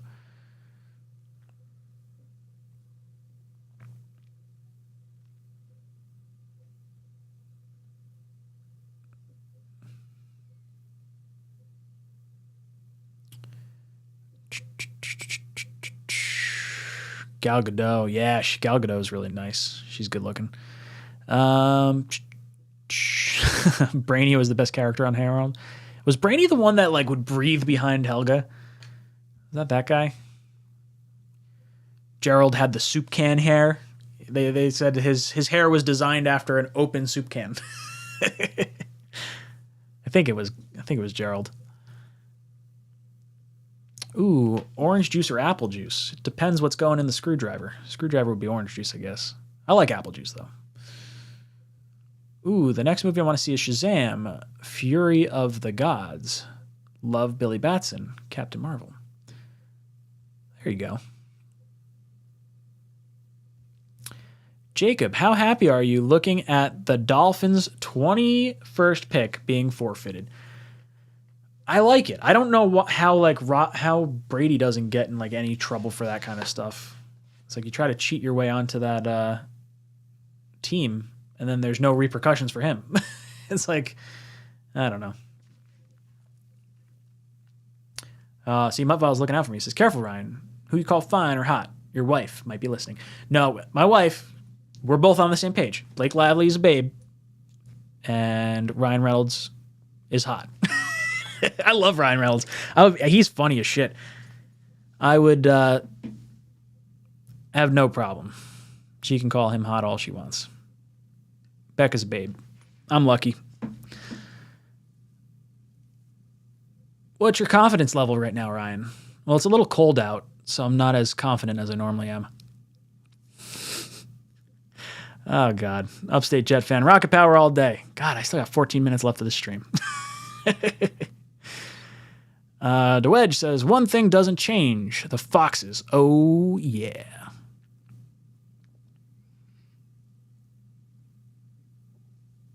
Ryan, are we playing golf, brother? So I'm back at the golf course. I started today. Started today. Go back in on Monday. Course doesn't probably open until, I don't know, probably got 2 weeks before that happens. I'm not very good at golf. I run a golf course and I don't play much golf. I thought about doing, you know what? Let's do this. I'm going to change the poll question because we've had that poll question going for a while. Holy smokes. Almost 1,400 votes on that. Nice. So 68% of you, 67% of you think that the Packers GM shot themselves in the foot. But I'm going to throw up another poll real quick because I've thought about doing this and I don't know if I ever did it. Should I host a Jets Talk golf outing? All right, so we'll do that. I don't know how many of you guys actually golf or not. How many of you guys would actually do it? But should we host a Jets Talk golf outing? The guys over at Hashtag Sports did that. The Buffalo Bills channel that I'm friends with, and they got a few good amount of guys. I think it would be fun. I wouldn't have thought to do a golf outing for a football channel, but I guess there's enough golfers out there. Curly Fries, for $1 million, Ryan, would you stay off social media and totally oblivious of any Jets news and be oblivious for the entire Jets 2023 NFL season? You can come back after the season is over. Ooh. Oh, man, that would really suck. Yeah, I guess I'd take the $1 million. That sucks. I don't want to do that, but yeah, I'd probably take the $1 million. I'm betting on the averages at that point, right? Like I'm just gonna assume that something's gonna go wrong and the Jets season's gonna be shit because 9 times out of 10, it is. But man, that would suck if the Jets win a Super Bowl and I'll still have the $1 million, I guess. Staying off social media is tough though. Shit's like crack.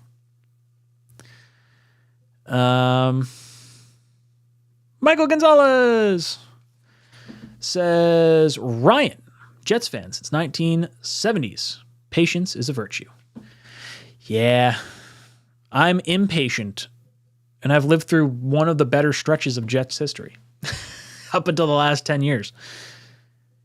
Still impatient. I want to be excited for this team. I want other people to be excited for this team. Like, it's cool that we have like a few younger like Jet fans in the chat, but like when your team wins a Super Bowl or you're successful, you get such a rush of young fans into the fan base. And I feel like our last chunk of fans came from that 2009, 2010 era. I mean, maybe we got a little bit in the 2015 slot, but the Giants, on the other hand, having like winning Super Bowls, like they have like the dominant, like cool thing going on. So all the young kids are like, oh, I want to be Victor Cruz, or oh, I want to be, XYZ. And now there's a zillion Giant fans and no Jet fans. We got to win some games. I want to get some more Jet fans in here. This kid Wyatt that watches the stream was on Green Bean's stream last night with us. He was one of the beanbaggers, and he got to come on. And he just became a Jet fan. He said, I became a Jet fan because I started watching Ryan's stream. And I was like, that's amazing. Thank you so much. That means the world. If I can influence one person to be a Jet fan, I have made the world a little bit of a better place, I think. See, Rob wants to do a Jets Talk outing. I could put something together. Beth Page Chris, is that because you play at Beth Page Black? Possibly. I want to golf at your place. I've had a few people actually golf at my course. I don't think they realize that it's me. One guy actually came in and he was upset at one of my player assistants. And he goes, hey, your player assistant's following me, your ranger. And I was like, okay. I was like, did he say something to you? Was he harassing you? No, he was just following us. I was like, oh, what was your tee time? So I'm like looking at the tee time. I'm looking at the time on the clock. I was like, okay. I was like, well, you're 20 minutes behind pace, so you're almost on pace for a 5-hour round. If you go through 9 holes, 20 minutes over, you'll be 40 minutes over by the time you're done. And I was like, yeah, I tell my player assistants to spot balls to try and help people get through. They shouldn't be harassing you. And he's like, oh, okay. And we had like a laugh, and I did like the as he was walking out the door, so he couldn't even see me at that point. But like 2 seconds later, he comes back in. He goes, I know that laugh. You're the Jet guy. And I'm just like, no fucking way. Get out of here. I was like, yeah, that's me. I'm the Jet guy, I guess. That is fun when you're totally out of context and someone recognizes you. That's pretty cool. Helps the ego a little bit. Young Stench says, I couldn't golf with my life dependent on me. So if we do a Jets Talk golf outing, it's going to be a team scramble. So what that means is it's like a best ball. It's not best ball format, but it's like a best ball if you kind of think of it that way, where it's 4 people tee off, you all hit a drive, you select the best ball of those 4, and then you hit 4 shots from that spot, and then you pick the best spot from there, and you keep going. So it's a team of 4. So it's not just one solo person. So you could be like a good putter. You don't even have to be like a good hitter necessarily. I really like playing in a scramble. I prefer to play like a 2-man scramble against another 2-man scramble as opposed to playing my own ball. I'm just not good enough to play my own ball through a whole thing and not like lose all my golf balls. Not that I lose all my golf balls, but like I don't want to go hunting for golf balls all the time. Ron Weiss, loving the post Delta 9 Q&A show. Thanks for hanging. Yeah, I enjoy it. It's nice to talk some different stuff. I almost want to do like a stream like once a week where it's like, I shouldn't say once a week. Maybe it's like once a month. It's just like not football. Anything but football. Just talk about stuff. Ryan drops in, says, Ryan, I'm late. Currently losing in poker. Much love. Let's do this golf outing. Cool, Ryan S. I like it. Hopefully that $4.99 didn't prevent you from playing another hand of poker. But thank you, all the same. I got bounced from our poker tournament. I played in a poker tournament with my buddy for his birthday, and we had 4 tables, like 10 people per table. It was this whole thing. It was like a lot of fun, and then I got bounced. I got a really bad. I didn't get rivered, but I had like 2. No, I didn't have 2 pair. I had a pair. I don't remember what it was, and the other guy had like king ace, and he like flopped. Or no, he didn't have king ace. I think he had sixes or something like that. And he like flopped 2 6s. And I was like, son of a bitch. I got booted with that. You gotta be kidding me. Oh, sorry, Ryan S. Didn't mean to put that up there again. But yes, golf outing. Ryan, what's your handicap? I'm a Jet fan. Upstate Jet fan, let's do this golf outing with KFC Barstool. So actually, Barstool Sports did one of their outings at Ballyowen last year. I went over to it. I didn't play in it, but I was over there for the putting contest. I had a meeting at the pub over there that same day.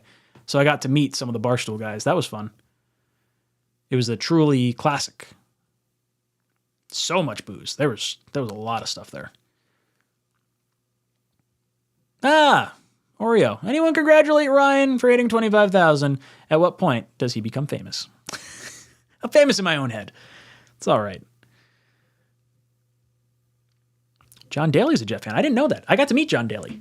So I go to the PGA show over the winter. This year I didn't go, and actually I haven't been since 2020, I think, at this point. But yeah, I met John Daly down at the PGA show. He was with the Hooters girls, I think. I'm pretty sure he's sponsored by Hooters, or maybe it's Loudmouth. Might be Loudmouth.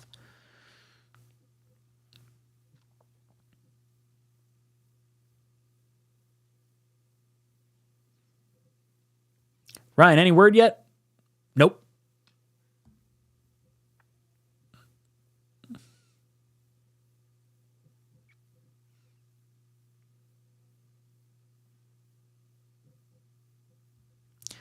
Jacob, do we get an answer from Rodgers before the 15th? I really hope so, dude. I'm like so tapped out on this like calendar of events, and like I just want it to be over. I want to be done. I want Rodgers here. Joseph, do you think that if Rodgers becomes a Jet, how long until you get Jordan Love? Oh, he's coming. 2036, baby. Gonna happen. Why did Loudmouth stop making custom chef jackets? Oh, I didn't know they did that. That's kind of cool. Chode, are you a chef by chance? It's pretty cool. I am not a great cook. Becca's a really good cook. I just want to be able to say I know someone famous on YouTube. I will pretend I'm famous. Why not? That's the goal, right? Well, and not necessarily a goal, but at least to be able to do this for a living at some point. Be kind of nice. Chrome, did you see that super attractive lady with that terrible show who used to be the side-along cowherd tell Aaron to stay in Green Bay? I didn't see it, but I thought I saw a clip of her and she didn't know what she was talking about. But so it must have been the same clip. Because I think she was talking about, she said something that I was like, that can't happen. Yeah, I don't know. I think I know who you're talking about. I actually like the herd with Cowherd. I don't like his sauce and a first for Rodgers. That's ridiculous. He was just trying to get a rise out of people.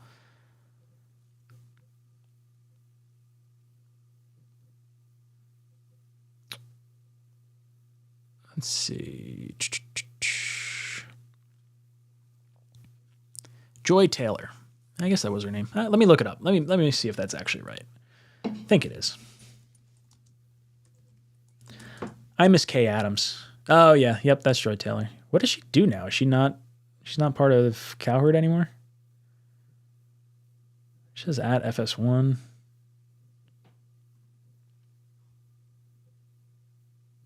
It says she's still the anchor for the herd. Yeah, Colin thinks outside the box on some stuff, but then he has like some weird wacky takes. But I do find myself aligning a little bit more with some of his stuff, and I'm like, I don't know if that's great.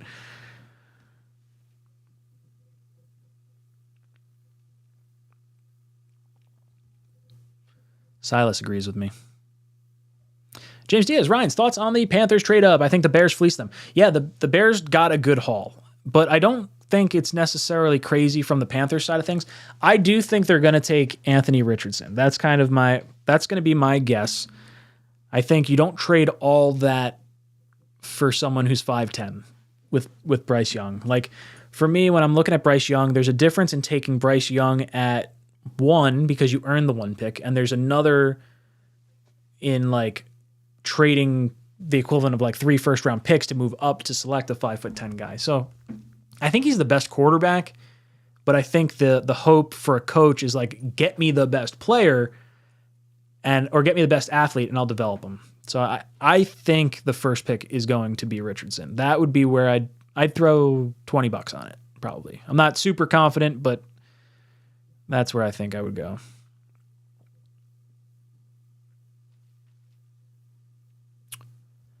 Mike T. Have you considered inviting hosts of Jet Central, Buffalo Jet Fan, or Boy Green? It'll be a cool collaboration. Yeah, so I collabed with Buffalo Jet Fan last week, I think. Yeah, last Monday. I was with Buffalo. He was on the panel a few weeks ago too. He was on the Talking Jets panel. I love Buffalo. He's a good dude. Boy Green, I collabed with last year for the draft stream. I would think he'll probably come on again. He's good. He's got a lot of energy. He's a very, very excited dude. Jet Central, I've reached out. I like Ian. I collabed with him early on in my channel. He wanted Rosen, I wanted Baker for that draft, but we just never linked up again. I'd love to do it. He's really good. He knows his stuff. He's like the godfather of Jet YouTube.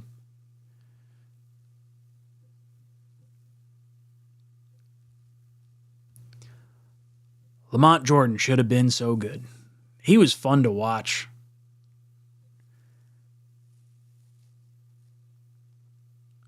Yeah, Jacob, can't wait for the draft stream. Yeah, it's going to be nuts. It's going to be really good. It's gotten bigger each year. Last year was friggin' nuts. That was one of the best drafts I've ever that was the best draft I've ever watched. It's not even close.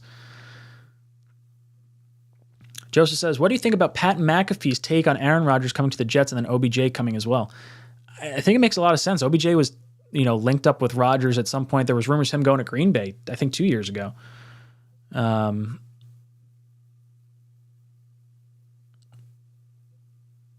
I could see it happening, I guess. I'm not like crazy about Odell right now, but I love his talent.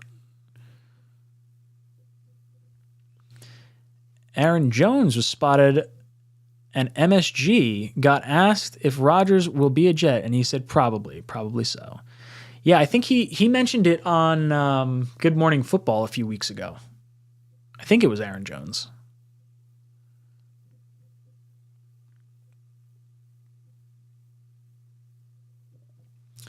All right. We've hit 12 o'clock. I think it's time for me to stop talking about video games and ridiculous stuff and go to bed. No new Rodgers news tonight. But boys and girls, that was fun. Thank you guys for hanging out with me. The fact that we had like over 500 people in this for 3 hours is pretty impressive. If you're heading out, hit the like button. Always appreciate it. Oh, I have to wait until 12:12. All right. You sold me. I'm here for fucking 10 more minutes. Damn it. All right, cool. It's because I've been saying 12:12. I get it.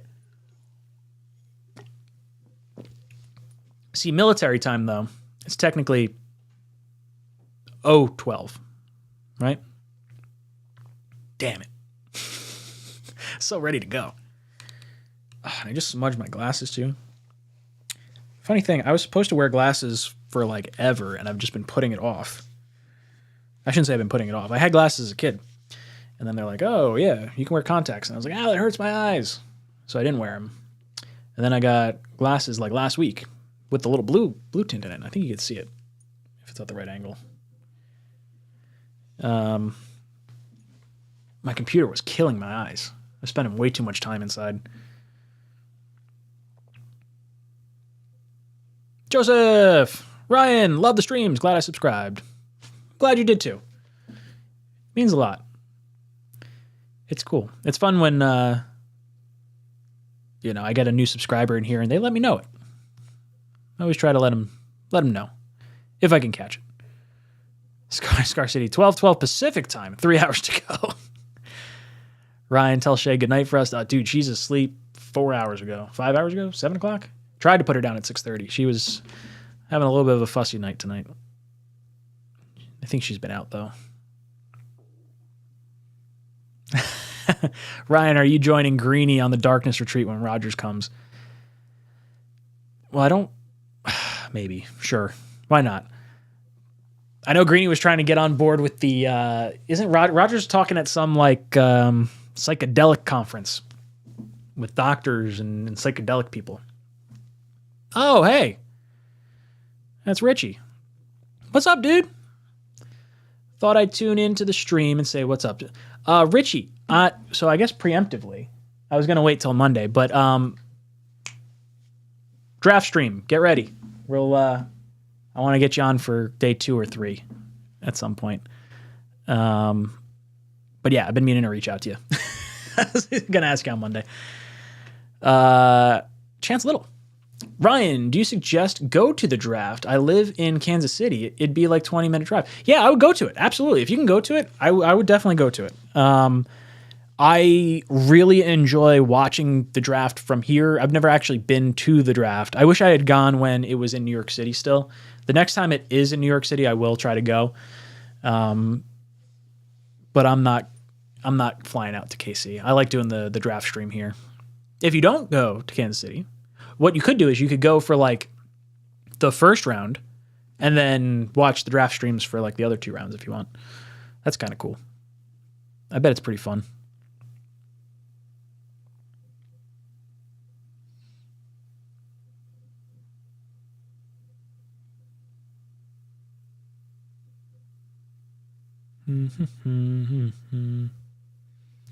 Brandt was definitely poking the bear as much as he could with Aaron Jones, and Aaron really wants him to stay, but believes he leaves.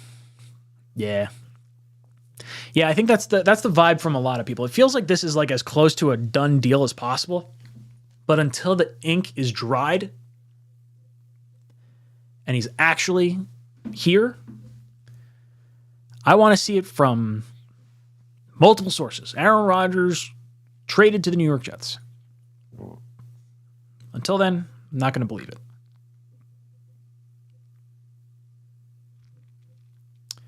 Mudfiles, can't you go to MetLife for a draft party? They used to do it. I don't know if they still do. The only thing that, like, I really like the MetLife draft party. It was fun because there's a lot of people there. My buddy and I went to it for the Darnold draft. That was electric. That was like when Saquon was taken at 2 and we knew we were getting Darnold, the whole crowd erupted because like Giants fans were happy they got Saquon, Jet fans were happy Darnold was coming. But they end it right after the Jets or Giants last pick. So I guess the Giants are later in they're 25 or whatever now. So I guess that one would go a little bit longer. But no, I'd rather be sitting here talking to you guys. Jacob, draft stream at Ryan's house. When should we show up? Can I bring snacks? Yeah, maybe we do like that would be interesting. What if we like did like a big ass draft party at like a venue somewhere? I shouldn't say like a venue, not like a big venue, but like a like a banquet hall or something like that. That'd be kind of cool.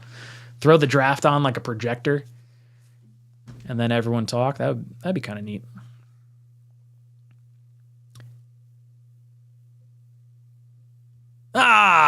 Sorry, Ryan, this isn't Richie. Thought I'd play a late night prank. Mother, damn it. That's all right. I'll ask Richie on Monday. It's all good.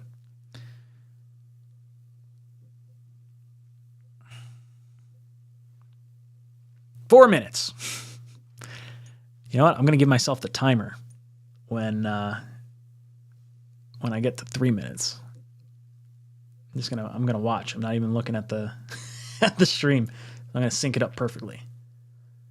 I guess it'll be syncing up perfectly for me. You guys will probably have a lag. I'll probably end slightly after 12:12 for you guys. I think there's probably like a 20-second lag. Maybe.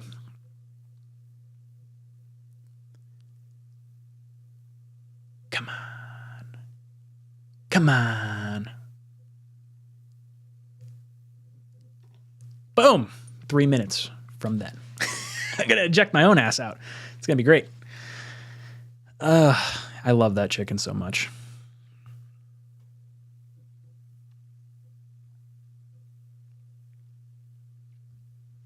Ryan, have you seen The Exorcist or The Shining? Yes, I really like The Shining. Shining was really good.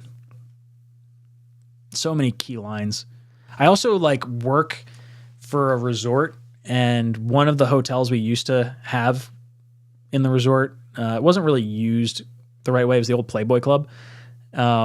Looks like the hotel from The Shining. It looks like people would rise out of like a stain in the carpet. It's creepy as hell. Cool building, but man, definitely a little scary. I heard they were talking about putting a Hard Rock where the old Playboy Club was with a sports book. There's been rumors of that going around. That would be friggin' cool. Ooh, Chrome. That's a good idea. We need a chicken outro where he boots you off the screen. All right, let me put some thought into that. Someone else wanted me to make a Milk Thumbs video for Greenbeat, or Milk Thumbs animation. I got to figure out how to do that. I don't know how to do Milk Thumbs. I bet I could come up with something.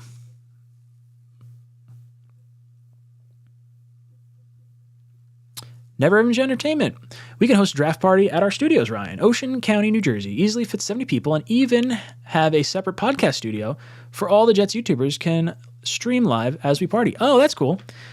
Sack Exchange was trying to get us to go down to a bar in the city last year. He wanted O'Leary, Greenbean, and I to link up at a bar. I don't remember what the name of the bar was. But yeah, they had something similar where it was like a whole podcast setup. I know all my stuff here. I know how it runs and it works. And I have my own bathroom and I have my own food. So I don't know. Maybe I'd do it at some point, but I really, really like it.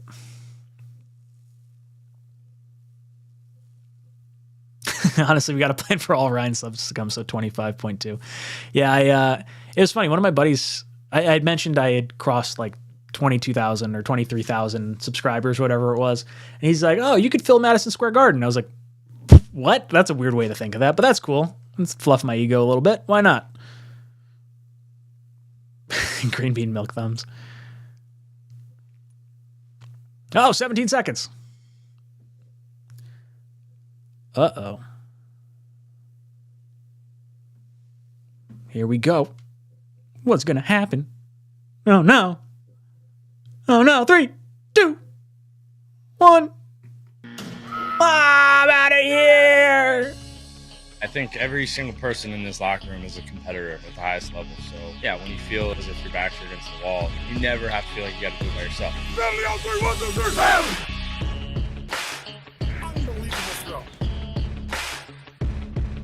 Under pressure. Sacked by Quentin Williams. Right sideline, Usama's got it. You look to your left and your right, you got guys out there with you that our whole point is to help each other. This one to Mims.